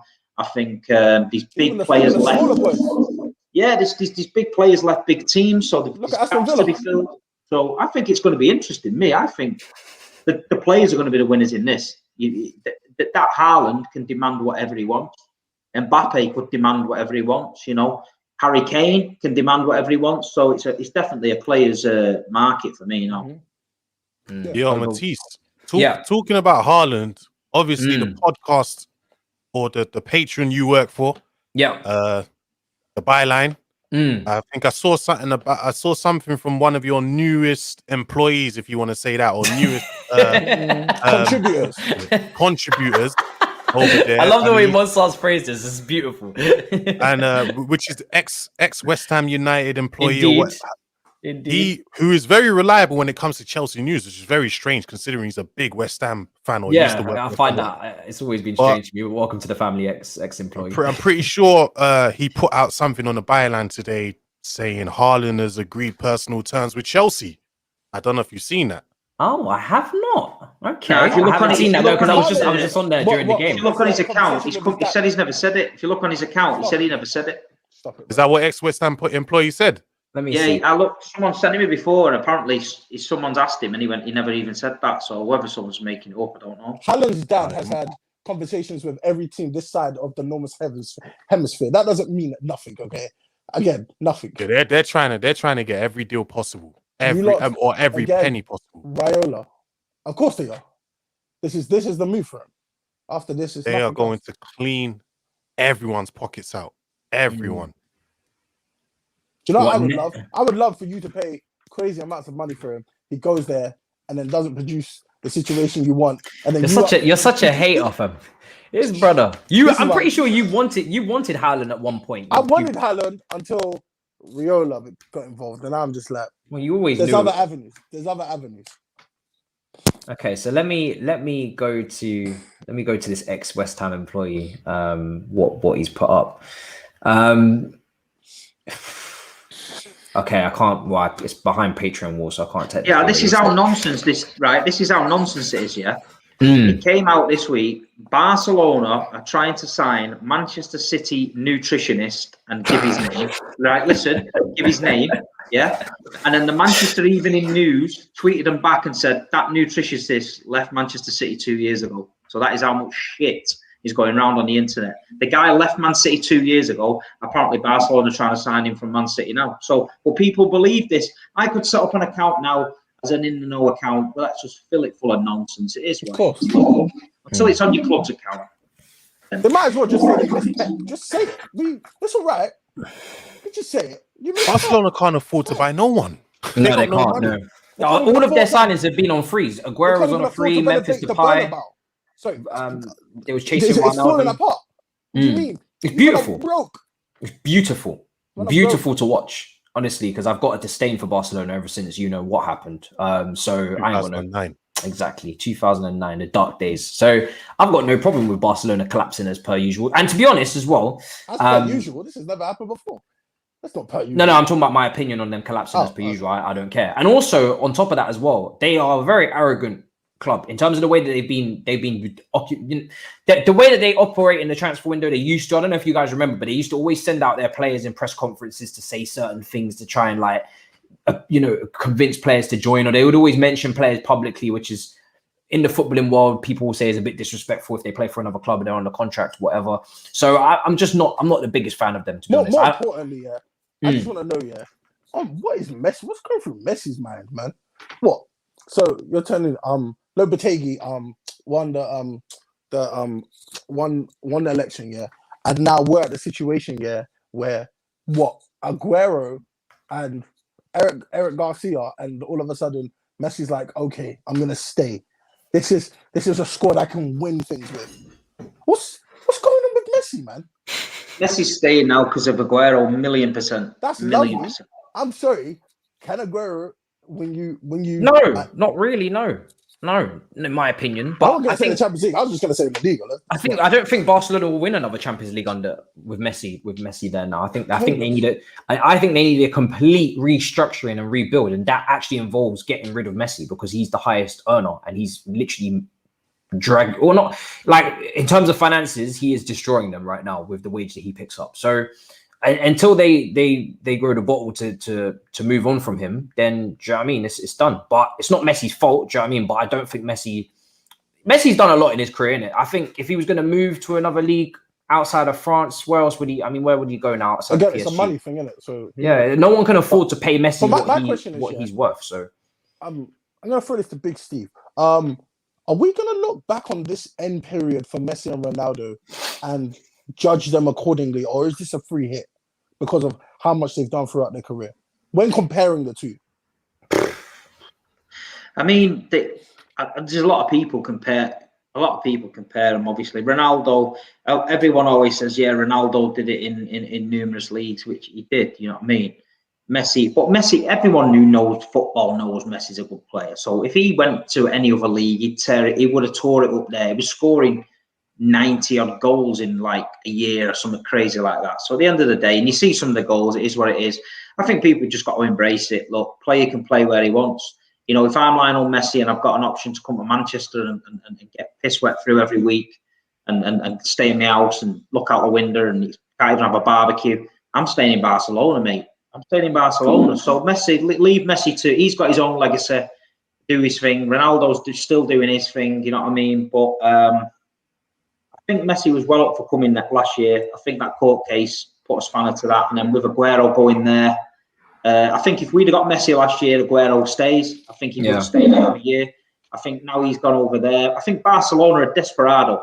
If they lose Messi, the fans are already on the case. So if they'd have lost Messi, they've had to try and keep Messi the cheapest possible way they can. So they've got his best mate in from Man City on a free transfer, and he's probably going to work. So it's probably saved the fans from turning on the team. Will they win anything in Europe? In my opinion, they're so far behind the English teams now. They do need a rebuild. Will they win something in Spain domestically? Probably, because you've got some of the smaller teams now turning up in that division because the big boys are so poor. So I think Aguero will have a good season for Barcelona. I think it has to be a free hit because it would be unfair to be asking them to still be performing at the top peak of their powers at this age, considering how young Messi started, younger than Ronaldo in terms of delivering on the big stage at his at peak levels, and then Ronaldo, no surprise, is a bit older than Messi, and they're kind of giving out similar. I'd say. Who's giving out more output right now in terms of general play? I'd say Messi's creating more opportunities in general play. Overall play, he's doing more for his team, but Ronaldo's obviously bagging goals still because he can. Do you know what I mean? He just can. He can still bag goals in the penalty area. He's evolved his game into becoming a striker. But to be asking him to be doing any more now, for me would be crazy. Apparently, the Premier League fixtures get announced tomorrow at 9 a.m., which is brilliant. I'm not going to lie to you. I don't know what it is about the Euros, but I do miss the Premier League a lot, man. I miss club football. Come on, man. You love it. You loving the Euros because you're watching all the games. Copa love America. I don't know if you guys are watching Copa Monstar. Are you watching Copa America? Copa America. No, I've not been watching the Copa America this year, to be honest. Our Brazil team looks. Yeah, I ain't never seen it as bad as that. But they're winning, isn't it? So. Do you know what it is? Yeah, it's the comment for me. The commentary, I just don't feel like the quality's there. Do you know what I mean?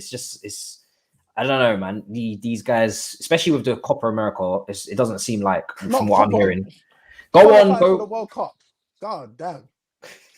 City signed another Brazilian today. That Matinho. City signed that Matinho today. You brothers are just taking everyone from Brazil. It's ridiculous. I'm not gonna lie. You put me onto Kai. I'm watching all of his games. Kai. Yeah, I'm paying attention now. He's coming to the first. He's coming. What I've been told is Kai is coming to the first team, same as Gabriel Jesus. So he'll be in and around the first team. Matinho's going on loan to Troyes in France. That's what I've been told. And apparently it's a weird deal because something to do with work permit. I think City got Matinho for free, but they didn't get him for free. If that makes sense, something was added on to Kai, I think, but I don't know. I was reading something about it today. It's a bit murky, so I don't know.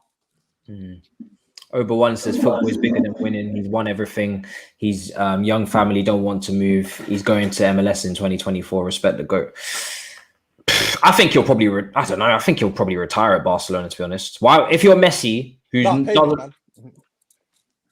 you think his brand would be sky high if he went to America? No, I know, but does Messi seem to be that guy to you that is like madly brand focused? Probably the people behind him are, but Beckham, Gerrard. No. Lampard. But I feel like Beckham and Ronaldo and Zlatan, these guys in their own brain are probably very brand focused themselves as well. Whereas Messi doesn't strike me as a guy who's brand focused. Maybe the people behind him. That's because Messi. That's because Messi's so nice. Everyone thinks that's not the case, bro. Messi's super brand focused. He's not Ronaldo level brand focused, but for someone of his stature, he doesn't seem to be as brand focused as. That's because Messi doesn't really speak in the media like that. Yeah, so we don't. It's kind of hard to determine what Messi is like as a human being. He doesn't. Outside of the Barcelona scandal, like of 2 years ago or last year, depending on 2 years ago, Messi doesn't really talk. Apparently, it's in his contract, according to Ober1. Didn't know that. How do you know it's in his contract? Who are your sources? Yeah, it's a better question. How the hell do you know that, bro? What do you know that we don't? Come on. Madness. And obviously, well, in terms of Chelsea transfers, like Monstar said, Haaland, personal terms apparently agreed, which again, it's actually true. What he is it actually true? Because I find that's mad for me to even think about that personal terms could even be agreed. It was ex-West Ham employee did actually say it via the Byline Patreon. He actually said it. If you want me to read it out, I can read it out to you right now. Please. Propaganda is left in the pot. No, this guy is. I mean, if you know Chelsea news, you know this guy is reliable because he was the one that broke Mendy's transfer last season, weren't he? If you remember Matisse, he's the one that broke Mendy's transfer before anyone else, and he broke. I can't remember what other deals. I think Thiago Silva as well. Do you get what I mean? If you want to see it, go and obviously sign up to Alex Goldberg's Matisse. No, Matisse, let him know, bruv. I see what this is. Wait, what? This is what you call he broke it on the Patreon, man. The Patreon you're on. Oh, are you trying to get me to go into This is dope. This is dope. It's your thing, innit? Are you trying to get me to run up the thing? Bruv, you're on it, innit? Like, it's your thing, innit? This is cross-platform commercialism. Matisse spoke to Monstar. He's like, hey, yo, there's the ad in it. Here's the piece of paper. And man's running you £100 in it. Halfway through, talk about it. Get them to go over there. We'll make money. Just keep it moving. To be fair, I'm not logged in on my computer. I'm only logged in on my phone. And Saj just got my phone. I'm on your phone right now. I see what Monstar's getting at now. No, he actually. I mean, he has broken it. Yeah, he seems to have broken it on the byline in terms of. It's not cap. I'm actually being serious here. He broke it on the byline. Yeah, and then also on top of that as well. Apparently, with a team agreed personal terms with Hakimi. I don't know how true that is, Monstar, because I haven't really been covering transfers for a while. I'm speaking to Liam Tooney tomorrow. On a morning show from the Athletic, so I'll get a proper update there. But is that true as well? Hakimi personal terms agreed, because apparently it's just about agreeing a fee, and apparently Chelsea would be his preferred destination because of obviously Thomas Tuchel, and maybe will play in a formation that actually suits him as well. But what have you heard on that? From what I've seen from Fabrizio as well, there's a lot of conflicting reports. So Fabrizio didn't necessarily say he's agreed terms. They only said Chelsea have spoken to his camp. One thing about personal terms being agreed, it's not necessarily anything. Do you know what I mean? All personal terms being agreed, it's like, obviously, say I'm a football club, Saj, as a player playing for, say, Man City, I own Chelsea. I come to Saj or go to Saj's entourage and I'm like, listen, I want you to come to Chelsea. Can you go and tell Saj if he wants to come to Chelsea? Saj's entourage would then go to him. He might say yes, or he will say, yeah, I'll be willing to come to Chelsea. Do you know what I mean? I will agree to your terms and blah, blah, blah, and blah, blah, blah. Do you know what I mean? That's basically personal terms agreed. Now, where it matters is not the personal terms agreed. It matters when the clubs do their negotiating and they try to find a way to come up with a fee and an agreement to get the player over to the other club. Do you get what I mean? Jadon Sancho had agreed terms with Man United last summer. But obviously Man United and Dortmund couldn't couldn't come to an agreement on a fee, and that's why he didn't end up moving. So when you hear people saying terms have been agreed, it's not hard to get terms agreed. It's all about the negotiation between the clubs. On top of that as well, what makes this transfer even more difficult that I think people need to understand is that, like you said, the agent has to also agree as well. Do you know what I mean? Because he is the representative, and with him in charge, Raiola is going to want to secure his bag. Alfie's going to want to secure his bag. So it's usually with a transfer, it's the club, the player, and there's always agent fees involved, but it's never going to be such a telling thing as to whether the player goes or doesn't go. Do you know what I mean? There's been plenty of examples of a player not moving because Raiola couldn't agree his terms with the club as well. Donnarumma. There you go. He's in no man's land. I think even Lukaku as well. I mean, Donnarumma. I think Raiola has to take an L on that transfer because I heard he could go out on loan. AC they said they're not loaning him. We're not paying you. No, not on loan from AC. On loan from PSG. Oh, okay, because Navas is there. Again, but this is where we get into a situation where, again, Riola's overconfidence of being able to market himself and make deals has bitten him in. They signed the brother from Lille.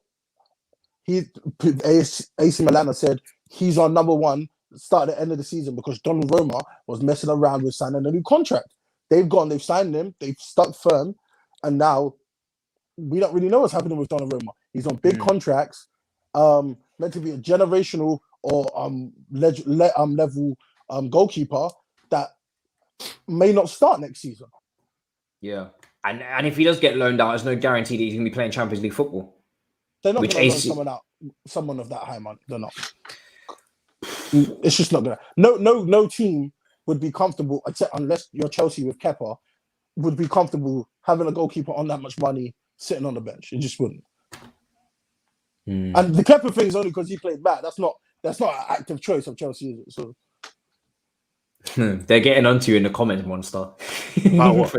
for the tweet. So apparently, from what I can see under the tweet and what I can see in the chat is that, which is I'm going to speak to Alex about it after the show, but it's a weird thing where West Ham employee doesn't want the quotes or the news to circulate too much, so that's why he's doing it behind a Patreon wall. Now, that's all well and good. That's all well and good, but you're not going to be able to stop a big transfer like that from circulating a lot. So, I mean, if it listen, and apparently, if it does circulate too much, he's not going to be reporting, which Alex has said. You know, he has to respect. This news is buttcuss, bruv. But I think if you're reporting on one of the biggest clubs in the world, the current European champions. You're reporting on the current European champions. It's going to get out, and you are. Of course, you're going to be tagged because I'm just looking at my Twitter now, and a lot of people are saying I should delete it. But it's like, bro, like this was going to get out. Hey, not only is it going, I mean, it has to get out because obviously, and like I said, I'll be speaking to Alex about afterwards. You have to you have to tell people about what has been said to promote it, so people come in and come into the thing. It's almost as if they want me to, because I'm not listening to anyone just someone said if he wants me to delete it, listen, he can holler me and I'll delete it, man. Do you know what I mean? It's almost as I'm sorry, it's like the Athletic and everyone else. They're gonna their stuff is behind a paywall and someone will put it out on Twitter, innit? Do you know what I mean? That's what it's there for. Again, but he said these words. It's almost as if Big Steve could go on Twitter right now and say Mbappe to Man City 2023 and it would have the same fluidity, except Big Steve wouldn't be getting paid for it. It's almost as if the average person can kind of just say whatever they want. More importantly, since when is a West Ham employee giving you scoops on Chelsea news? Well, he's been doing it for time, bro. He's been doing it for time. They said very clearly, don't be fooled by the name. He does know a lot of info. He was the one that leaked. He was the one that leaked Mendy and I think Thiago Silva's transfer. Okay, cool, and that's lovely. But you just heard the same man say, "Hey, I'm gonna say something. I'm gonna make you pay for it." And then the moment you go out there and say, "Oh, yeah, I'll pay for this thing," and he said this, I don't know what you're talking about, bro. I never said that. But there's bare people hitting my DM up, bro. Listen, I'm going into my group chat now. Are they like? I don't get it. Like, listen, the first thing I'm gonna say is, if there's people sending me threats in my DM right now, about what? What did you do? To be honest, no. Let me just finish. The first thing I'm gonna say is SMD. Now, if you don't know what that is, go and look it up. Well, we do. SMD. You know what I mean? And number two, it was going to get out anyway. Like, I don't get it. Wait, it was put out there. No, people are saying, why am I putting it up? You delete it. Oh, why are you leaking it? And I didn't leak nothing. I only put out a quote of what you said. How can you leak something that's public? What? It's not public in a sense, but it's public. But it is public. What do you mean? What? How much thousands of people does Alex have on Patreon? You think that's not public? Get it. Okay, it's public behind a paywall. Still public. What do you mean? You have to pay for the. Okay, that's like I said, equivalent. You have to pay for the Athletic. Someone asking what does it mean?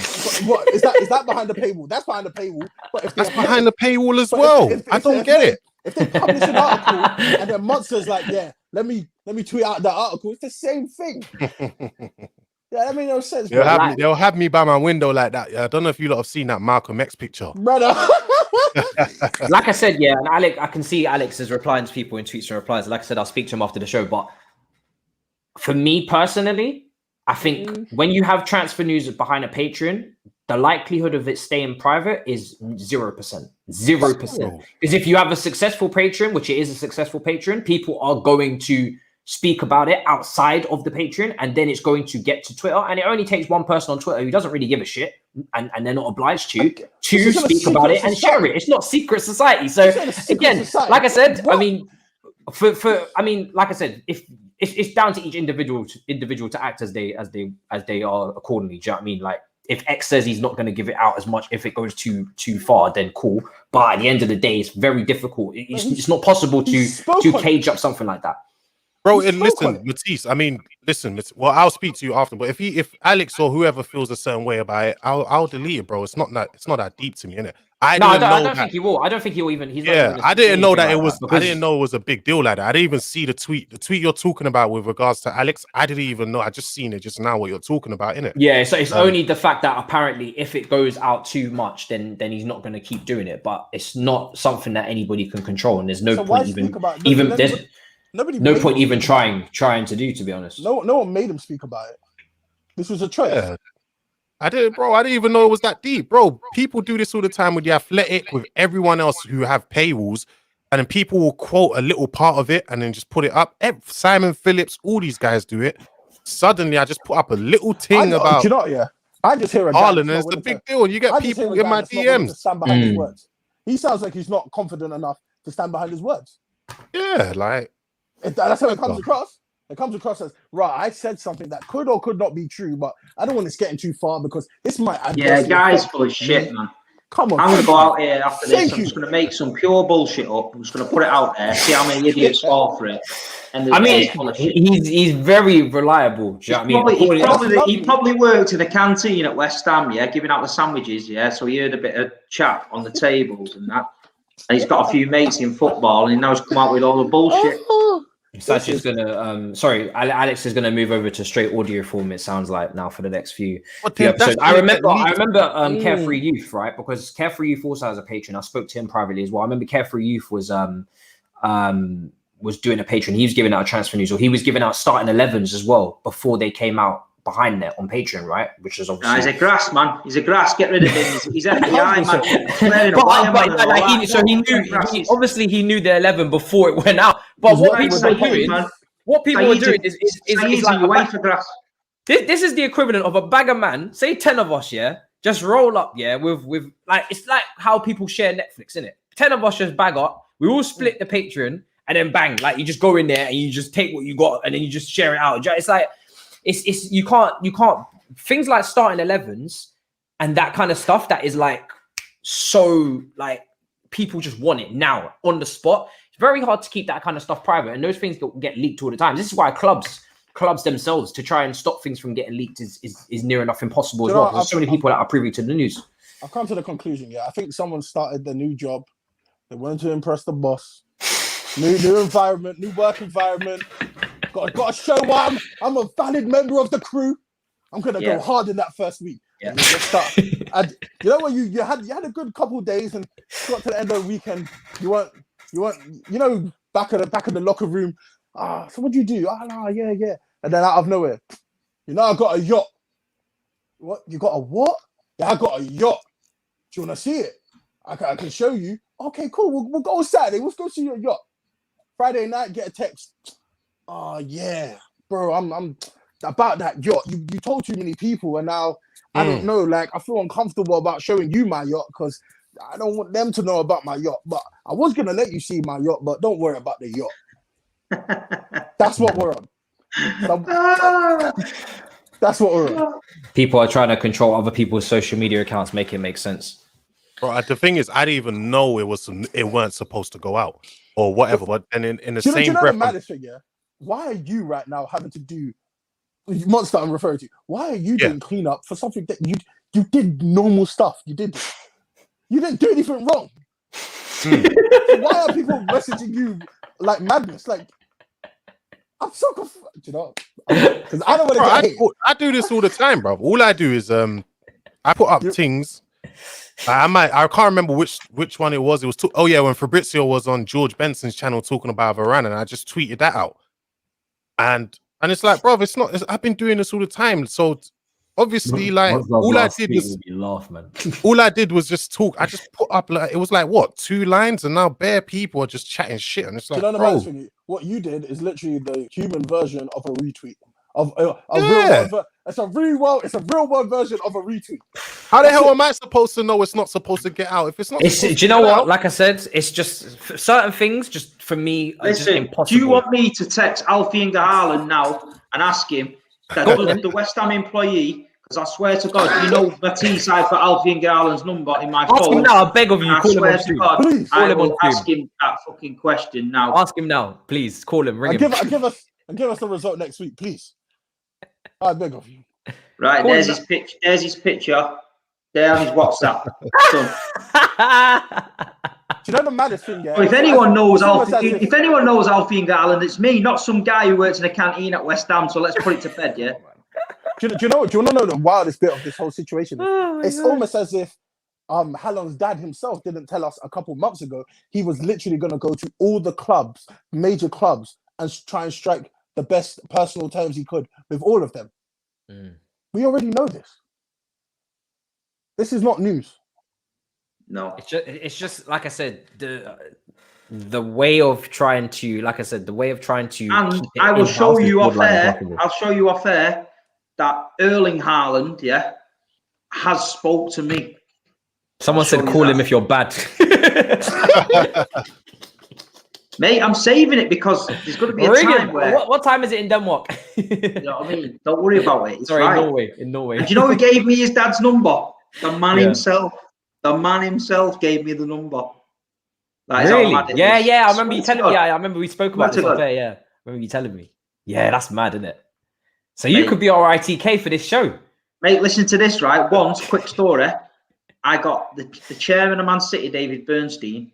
I hope he's not watching. I had his number in my phone, because I used to run a supporters club, Man City, and I got his number, and he was brilliant. And one time, I left my phone on the table in the beer garden, and my United mates rang him, and gave him pure shit, And then the next morning, I woke up a bit of an hangover, and I had this voicemail off this, like, who is this number? And I was like, wow, they phoned the chairman at Man City, giving pure shit. I had to ring him and apologise, mate. I swear. So my phone. He didn't block you. He didn't block you. Nah, he understood, because I've seen him a few times at the game, so he knew. And he was like, shouldn't leave your phone line about. He said they were giving me pure shit. I could have died, mate. Honest, I could have died. Embarrassing. You've got some high profile. Have you got Liam Gallagher as well? Liam Gallagher's pending. Did you see? Hey, he was right in front of me. Do you remember when I put out the picture? I caught him slipping on TV when everyone was looking for Big Steve. Yeah. Right in front of Liam Gallagher. Right in front of Liam Gallagher. Yeah. Yeah, man. Liam. You know what, mate? Liam was absolutely brilliant. Brilliant. He was spot on, man. Proper fan. Proper, like, just, it was great. Just and to see one of your heroes there. Obviously, with Manchester lads, we've been to all the concerts and that. To see him was brilliant. But there was loads around us. If you look at that picture, there was Shay Given was there. There was loads of people just dotted about around us that you wouldn't even see, because someone sent me a picture of me and went, I've just seen you on the telly. I went, you not seen Liam Gallagher stood right next to me? And he was like, wow, I didn't even notice it. Oh, yeah, he's not up for that. But yeah, it's good. Mad. What were you lot? The picture where, I don't know if you saw the picture where it's like you were facing him. You lot were looking all sad and shit. What were you? Was you saying anything to him in particular? That was half time. That was half time. At half time, we turned around talking to him. So I was just chatting to him about the game, and he was saying about what subs he wanted and this, that, and the other, and that was it. But it was mad because we paid that we got category 1 tickets, right? Which were like 500 and odd quid from Man City. And when we got in the stadium, it was pure Chelsea fans there. I was like, what the fuck are these doing here? You know what I mean? And the next minute, it was like the Man City and Chelsea sort of family section where we was. So there was all the players' families, because in front of us was Aguero's missus and his son, and then you had De Bruyne's missus, Stones, Fernandinho's kids. It was everyone was there around us, so it was like that section. But Liam Gallagher, when Chelsea scored, few Chelsea fans come like running up the steps and shouting a bit of shit. But Liam was after a bit of a rumble, I think. I think it was his missus that was like calming him down. But yeah, it was mad. It was a mad little section that.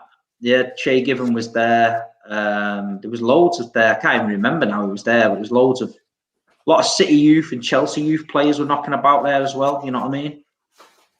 It was mad. I mean, damn, what more can you ask for, really? Like, we may have not done the job that day, but sounds like you had a great day. You should have vlogged it, man.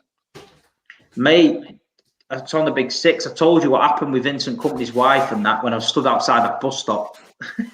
So outside the bus stop on the road, car pulled up. Vincent Kompany's wife. She wound the window down. She was like, "How you doing, Steve? Blah blah blah. Just been watching your video, and all that." So I'm like, I know her anyway, so I'm talking to her and that. And then I said, "If you see Vincent, tell him I love him." I always say that. And he was there, and Vincent Kompany popped his head out, and he went, "Oh, Steve," and all that. So we're having a bit of a chat, and then loads of City fans seeing him to chase the car.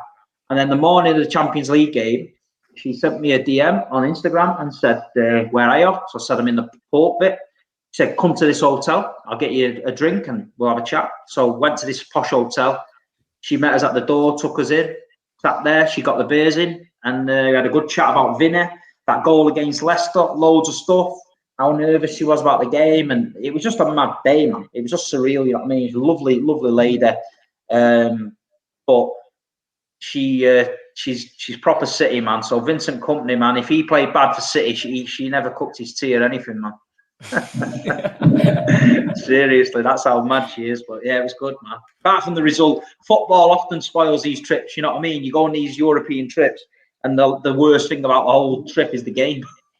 Yeah, it's so true. Nah, it's mad. It's mad.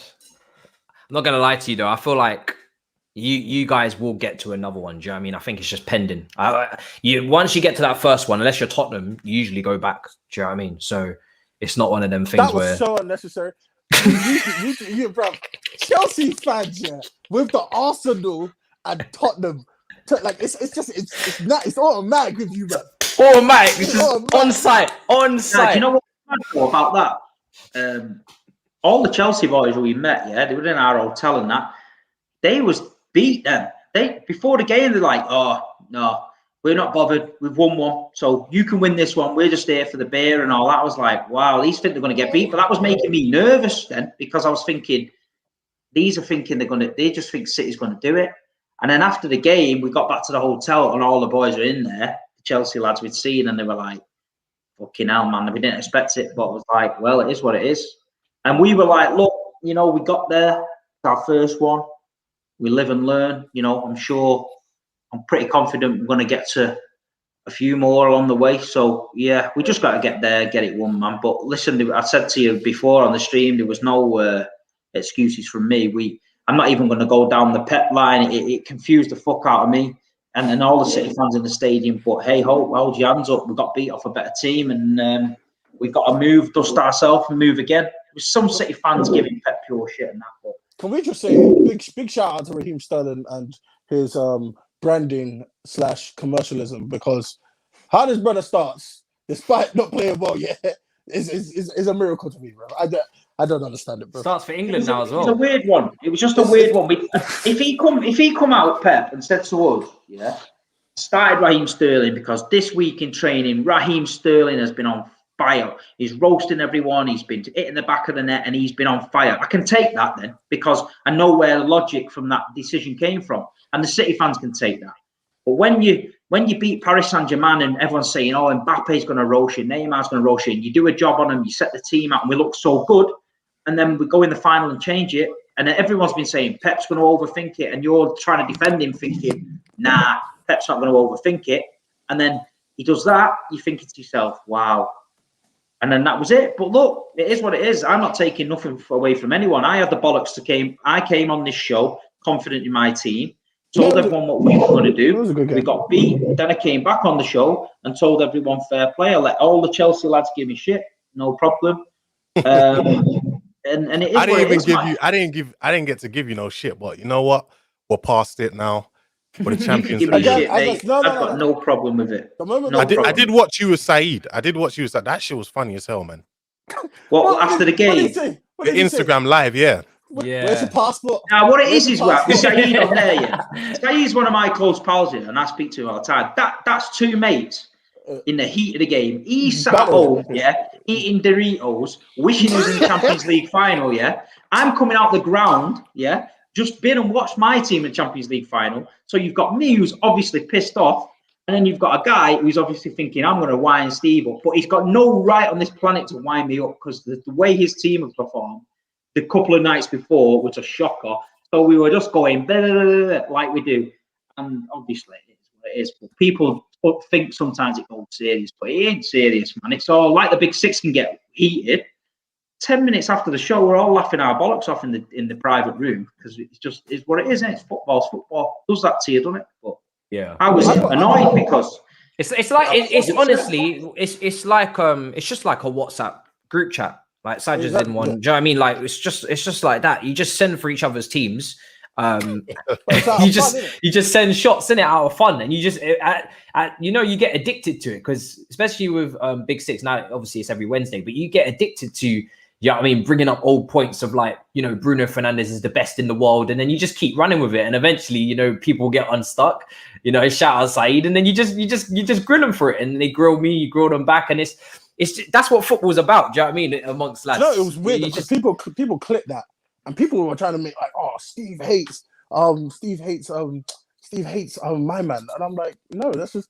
That's just how it goes. But again, it's different cultures. It's different cultures because I think that's a very British thing. It's probably quite a British thing, isn't it? What is it? Oh, your passport's back in the drawer.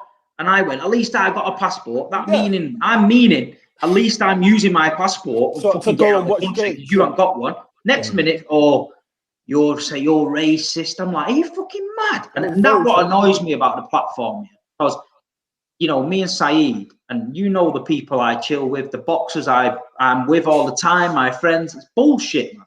If there's context to it, say it. But when I'm saying to somebody who's accusing me of my passport being a draw, well, at least I've got a passport, that's because he's not been out of fucking Manchester for the last how many years? That's all it was. And I even want to say his closest mate started it, but he got shot down, and then I got an apology off him. And people need to just realise, man, that, we're all friends. It's football at the end of the day. It's not really that deep. You know what I mean? Yeah, exactly, man. It's mad, mate. Some people, look, listen, 99% of people that follow me and come on these here are absolutely spot on people. You know what I mean? You do get the odd dickhead, but you just got to swerve around them, innit? Yeah. Man said Matisse the fraud with like 6 clown emojis. What is wrong with you, man? Them like. Oh, maybe there's so many of them, Do you know what it is? Yeah, Monstar. I was saying this on my last live stream.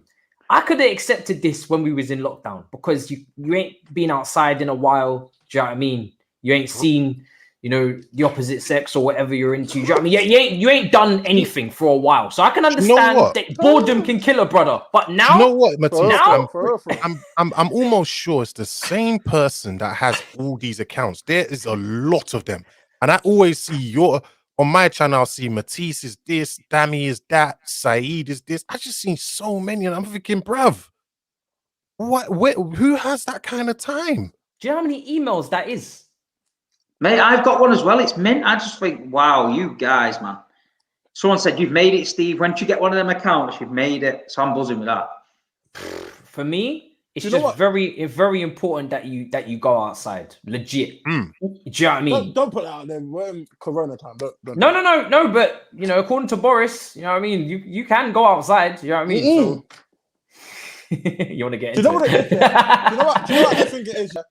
I think a lot of you lot have different perceptions. Or everyone here, all 4 of us, yeah. As in, when this ends, we turn off the cameras and we live our lives. I don't think you understand. For some people, this is it. This never ends. This is it. So, bro. So the moment this ends, I'm gonna quote tweet everything Dami has ever said. Sorry, or quote tweet everything Monster has said that it's a bit iffy. They'll go through it and they'll spend hours in this football world. Is it? Bro, do you know what I had, which was probably one of the most disgusting things I've had probably this year on Twitter? Because Twitter for me now is calm. Like I said, I spoke to you privately. My settings are patterned. So I don't get no hate. I don't get nothing. Because either that shit goes straight into the spam or maybe I'm just liked right now. Maybe I'm the flavor of the month. I don't know. Yeah, but I've got my settings patterned. So I don't see no shit from nobody. So when everybody's telling me they get hate, I'm just like, I'm oblivious to it because I don't get anything. That's not an invitation to the 500 people now to start DMing me and giving me shit. No, Matisse is saying he's testing you, everyone. Go on the Twitter and show him what you're made of. He's testing you. He's saying be creative about it. I came off Twitter, me. I lasted a week. Turkey said, go on Twitter, do the Big Six, blah, blah, blah. Went on it. It was great. Then all of a sudden, it just turned mental. I thought, this place is like a lunatic asylum. I am coming off it for my own sanity. So I just ditched Twitter, and that's me. Twitter is the worst. It is quite bad. But I must say, this week, actually over the weekend, the Eriksen situation, right? So obviously everybody's tweeting about it. They're following what's going on. Obviously I'll tweet out my thoughts are with the family and obviously Eriksen and everything, wishing him well, and going in a bit on the broadcasting in that situation, everything as well. I go through my notifications, and this wasn't privately, this was publicly.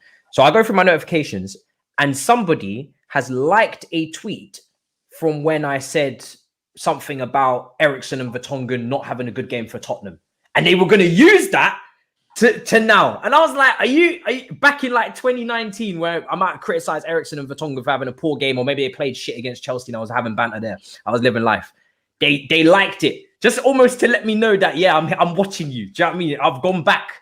I was like, what? Why have you right now? Somebody is on the floor fighting for that life, and you are in my advanced search in 2019 searching keywords Eriksen, looking back down there. That's a true fan. What do you mean? I was like, you got problems, fam. Seriously. No. What more do you want? You always say you want fans that are dedicated. No, you know, after the game, the Champions League final, after the Champions League final, I had to fill in a passenger locator form to get back into England, So I'm trying to do it on my phone.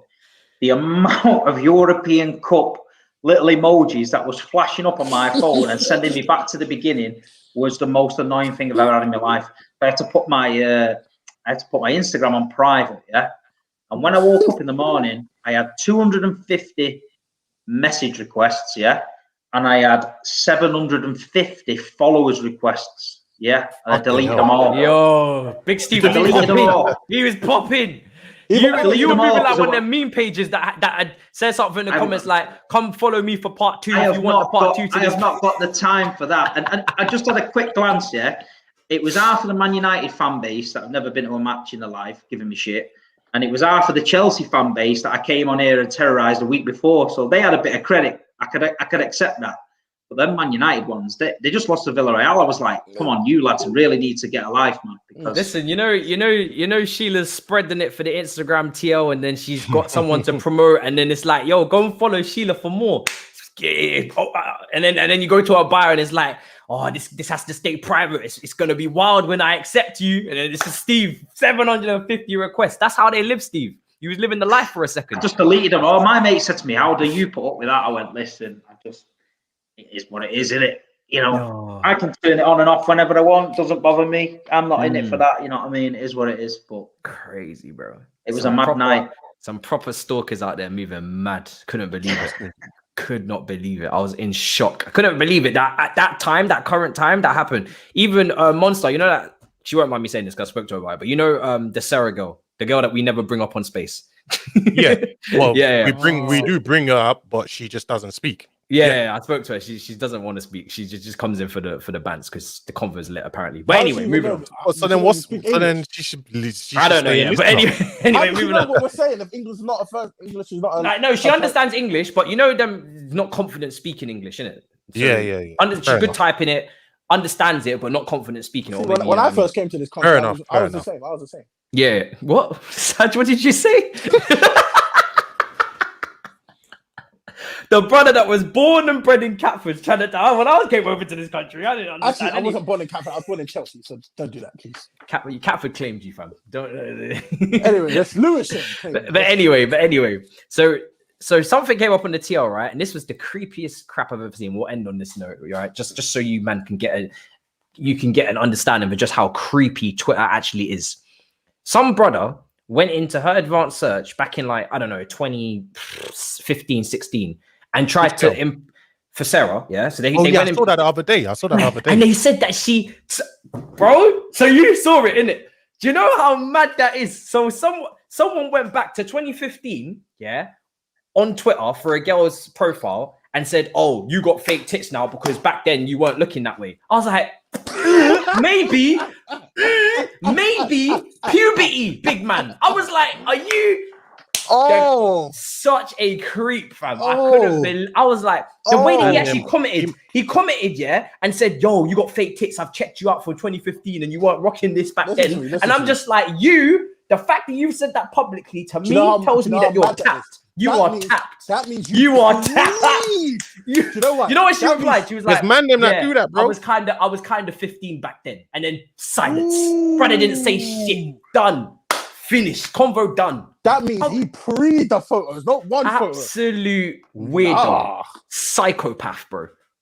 Twitter ain't safe. They need to take off the advanced search. I got a lot more questions. That response leads to a bag of questions. Jack needs to fix up that platform. Just take away the advanced search from because it's not safe.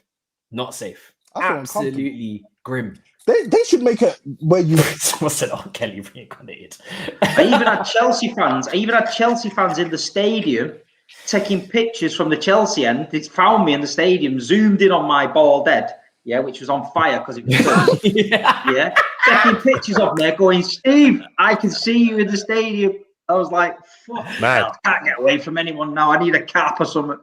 Yeah, and then binoculars that just zoom in. Hold on. I swear, man. And do you know what, though? It was pure Chelsea stopped me over there. Steve, is it? I heard what you said about us and all that. I was like, oh my God. But tell you what, mate, you were all sweet, man. We had a good crap. I think he appreciated it because we just is what it is, isn't it? Brothers be going in like this. It was. The guy sent me a picture. It was that pixelated. I had a square head. I looked like I was on Minecraft. So I don't know whereabouts in the stadium he was. This is what them brothers be doing on Twitter in real life. Do you know what I'm saying? If you want a visual representation for what you're doing when you're going into Mandem's advanced search, you're literally doing this, fam. Do you know what I'm saying? It's weird. Stop. It's weird. Like, would you do that? Would you dock someone in real life? Like, what are you doing? It's nuts. That's for a skip, by the way. Don't rope me in with them, Mandem. Is it though? Shut up, Sanch. They're out the box. You live with me, you donkey. They're out the box, and I don't see a skit. Are they? What you got going on in your spare time, Matisse? Honestly, fam, crazy. So yeah, I don't know, man. Any advanced search stories before we head out? I don't do all of that, bro. You know what I mean? No, but have you had it done on you? I guess have you done it? Has Mandem done it to you? Well, I guess they haven't. No, because I'm not. Listen, bro. I've got obviously my private account. So majority of the people that see me on Twitter or Instagram on my MonstarCFC Instagram don't know no one knows my private accounts. So they can't do no advanced search on me. Do you know what I mean? You won't find me, trust me. You know, anyone that finds me, I put £1,000 on it. Do you know? You won't find you. They won't find you slacking. Won't find me. Don't challenge the internet. That's a losing recipe, man. No, you won't find me. Like I'm letting you know. I'm letting people know now. You will not find me. So what do you mean? You ain't got previous tweets? What are you trying to say? Well, you won't find your private account. Yeah, my private. You won't find it. So are you challenging the internet? Bro, they won't find it. So now Monstar's smart, because Monstar's not following the private from his main. He's not doing rookie stuff. He's not none of that rookie stuff. That's the first thing out the window. He's never interacted with it either. It's got nothing to do with his name or anything like that. You probably won't. You get what I mean? That's why it's like you won't be able to identify your time. You're wasting your time, man. Yeah, I might have to get on one of them. Steve, you should get a private account. That's the day you can enjoy Twitter that way. Me, I can't be handling that Twitter. I've told you, that's just too much mind fuck for me. That place. I don't know how you guys do it, mate. I swear to God. I was built there, built in the streets. Do you know what I mean? That's why I'm bred and born. Do you know what I mean? That's my bread and butter right there. It's all good. I'm from Twitter. You know what I mean? It's like being from a dangerous area in London. You're kind of just built for it. Do you know what I mean? I'm built from Twitter. I'm prepared. Just because you're from don't do that. Because you're from a dangerous area doesn't mean. No, but we had this conversation about people not being able to handle what happens on Twitter. And if you was made in Twitter, then you're probably more likely to be able to deal with it. If you just come into Twitter and then take on everything that Twitter's got for you, it's unlikely you're gonna stay. Whereas I was on it for about 10 years, mate. Just before I did any YouTube or anything, I was on it for about 10 years, and in the end, one day I just thought, what am I doing? I looked at my phone; it was telling me how many hours a day I was on Twitter. I was like, this is bad, man. I had to came off it. It was bad, man. I got off it, and then, like I say, Turkish. What I was on it. I was on it for about 2 weeks. But I found myself in the middle of the day when I had like really important shit to do. I'm talking about fucking Virgil van Dijk's hamstring or something. I was like, this is bad, mate. Shit ain't getting done. People ain't getting paid. Things ain't happening. I'm talking with Grizz about Virgil van Dijk's hamstring. I thought, this needs to stop. Grizz does some proper late night streams as well, you know, some late night spaces that like I see like 3 a.m. Grizz is on space. I'm like, yo, what's going on here, fam? Some late night Monstar as well, some late night spaces. I love space though. I don't know what it is about it. Not all time though, but yeah, some wild shit's taking place in spaces recently. I don't know. I wasn't involved in the bro. Oh my god, the one they had the other day, it was peak. Yeah, I heard. What happened?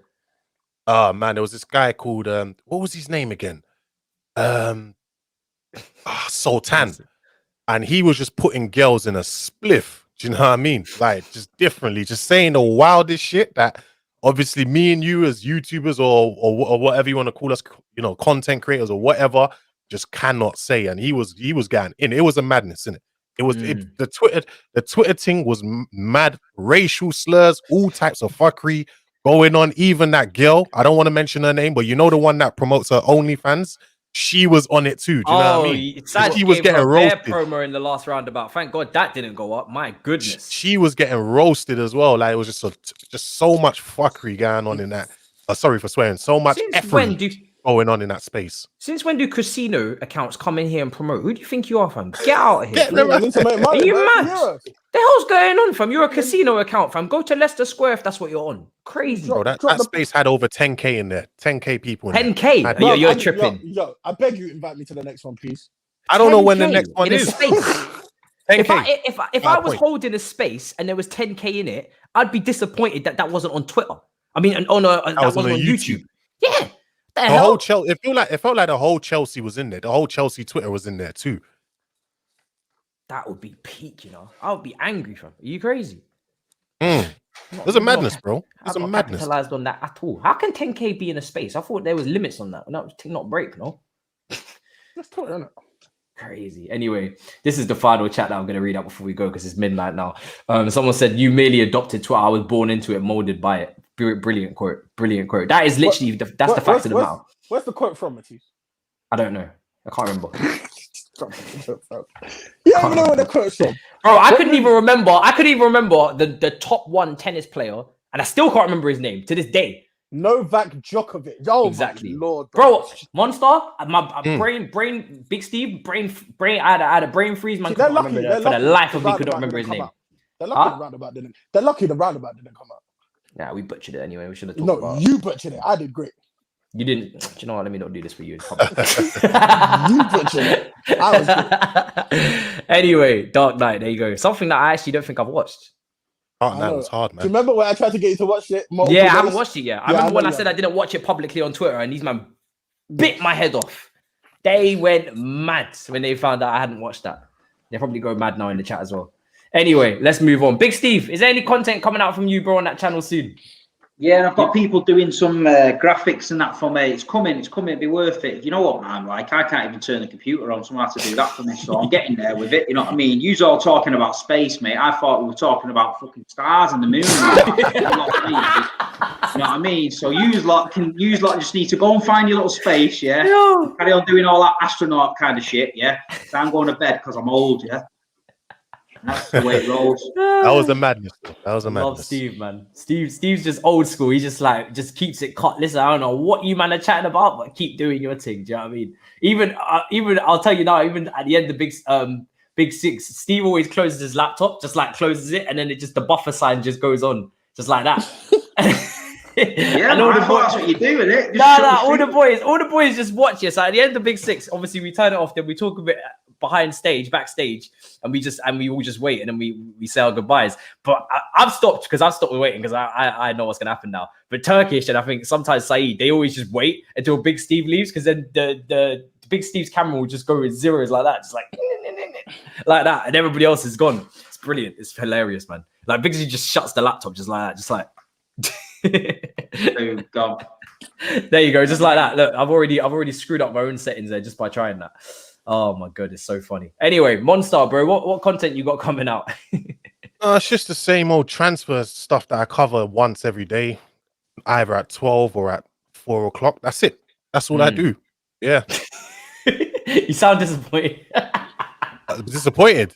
No, you sound disappointed that you got to cover it. No, listen, Chelsea's, you know, with Chelsea, we're always buying the market in it. So I'm happy. Do you know the maddest thing, yeah? the way after this conversation, you are definitely gonna have to. I know some people are gonna watch this that have cross platforms that also follow you. Tomorrow, Monsters episode's already done. He just doesn't know it yet. You're gonna wake up, you're gonna go on. Oh, bro, you remember all the things that you said in the oil boy with the guy? And no, it's the Haaland thing again. This is why you can't stop the Haaland thing from coming out because what now? YouTubers are not going to talk about it. It's like, bro, like I'm confused. Bro, even like, I'm conflicted and I bloody work.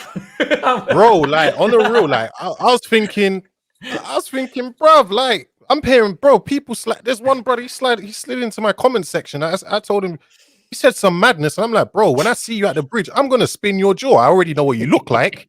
You've just put yourself into trouble that you can't get out of. You are a nerd. I know what you look like now, and I'm going to even if you're in front of your family, I'm sorry. I'm gonna say respectfully to your family, I'm sorry that I'm gonna have to spin your child or your brother's jaw right in front of you. But he stuck his mouth in where he shouldn't have, and he should have just kept shut. I'm sorry. Kept moving. I'm sorry. I can just picture Monstar outside the megastore just bro, I don't know why I'm getting so much hate. Like for someone put out news, I just took the quote and put it on Twitter, and all of a sudden I'm getting mad hate. Like, what is this? The word, you know the old saying though, don't you? The old saying, yeah. What gets said in the West Ham canteen stays in the West Ham canteen. You broke that law, mate. You broke the law. Come on, man. Took the chat away from the canteen now, so all them guys are after you, man.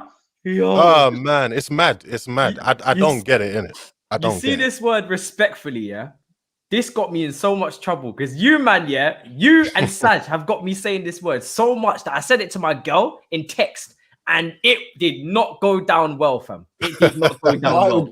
I tried to play it off like I said respectfully as like a joke, and I was just no, it's not funny. No, you disrespecting the media. You know how you use it. I know what I was doing, but I was just hoping that she wouldn't know what I was doing. But she can't disrespect her respectfully.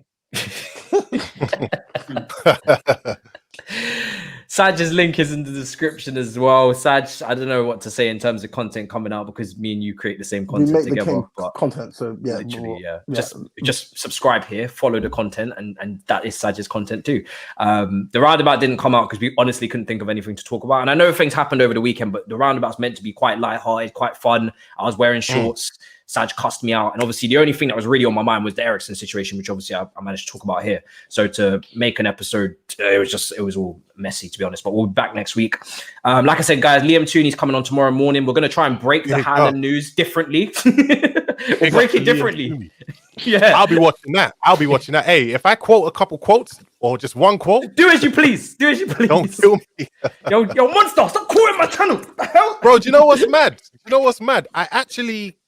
I bigged up the thing. I was like, oh yeah, it came from ex-West Ham employee who's very reliable with Chelsea news on the Patreon. So go sign up. And then still people are coming out like, why you putting it out there? He doesn't want it out there. I'm like, huh? And in the same does that make sense to you? In the same stream that you were like, no, this guy's got it. Yeah. Same stream. Deep it. You're saying, I don't want this out there. If you don't want it out there, then why are you talking? I don't know. Outside WhatsApp, you're done. You're done out here on these streets. But anyway, like I said, I have a convo. See how it's going to run. I think it's going to be in audio form now. So at least even then, the same. If it's in audio, because you got to remember, you don't have to. I didn't put screenshots or anything. All I did was just write out what it said. Yeah, you can just quote it. You can still quote it. Yeah. Exactly. With audio, you can still quote that. So when he puts it in audio, is that not going to be the same situation as well? Are they going to still complain about that too? Man's gonna go into the account today and see if there's any snitches, isn't it? Do you know what I'm saying? I'm gonna go into the account, check the couple thousand in there, and see what someone's snitching in it. Clearly, so no. I am actually signed up to it. Oh shit!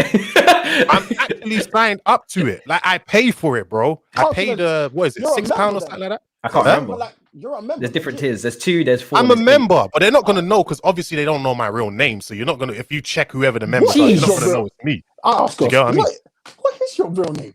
Don't worry about it. I'm not telling. Don't worry about it. I don't. You get what I mean? Like, obviously, I am a member, so when the people, I do pay for it. So obviously, of course, I'm gonna see what I see. What I listen to you lot, and I read I can't lie, you know, we might have to get rid of the patrons. But then what, bro? Then what? Yo, this is nuts, man. We can't trust nobody these days. Anyway, I find it hilarious. Like I said, we'll try and break the story tomorrow. We'll break something tomorrow. Hopefully, Liam's got some goss.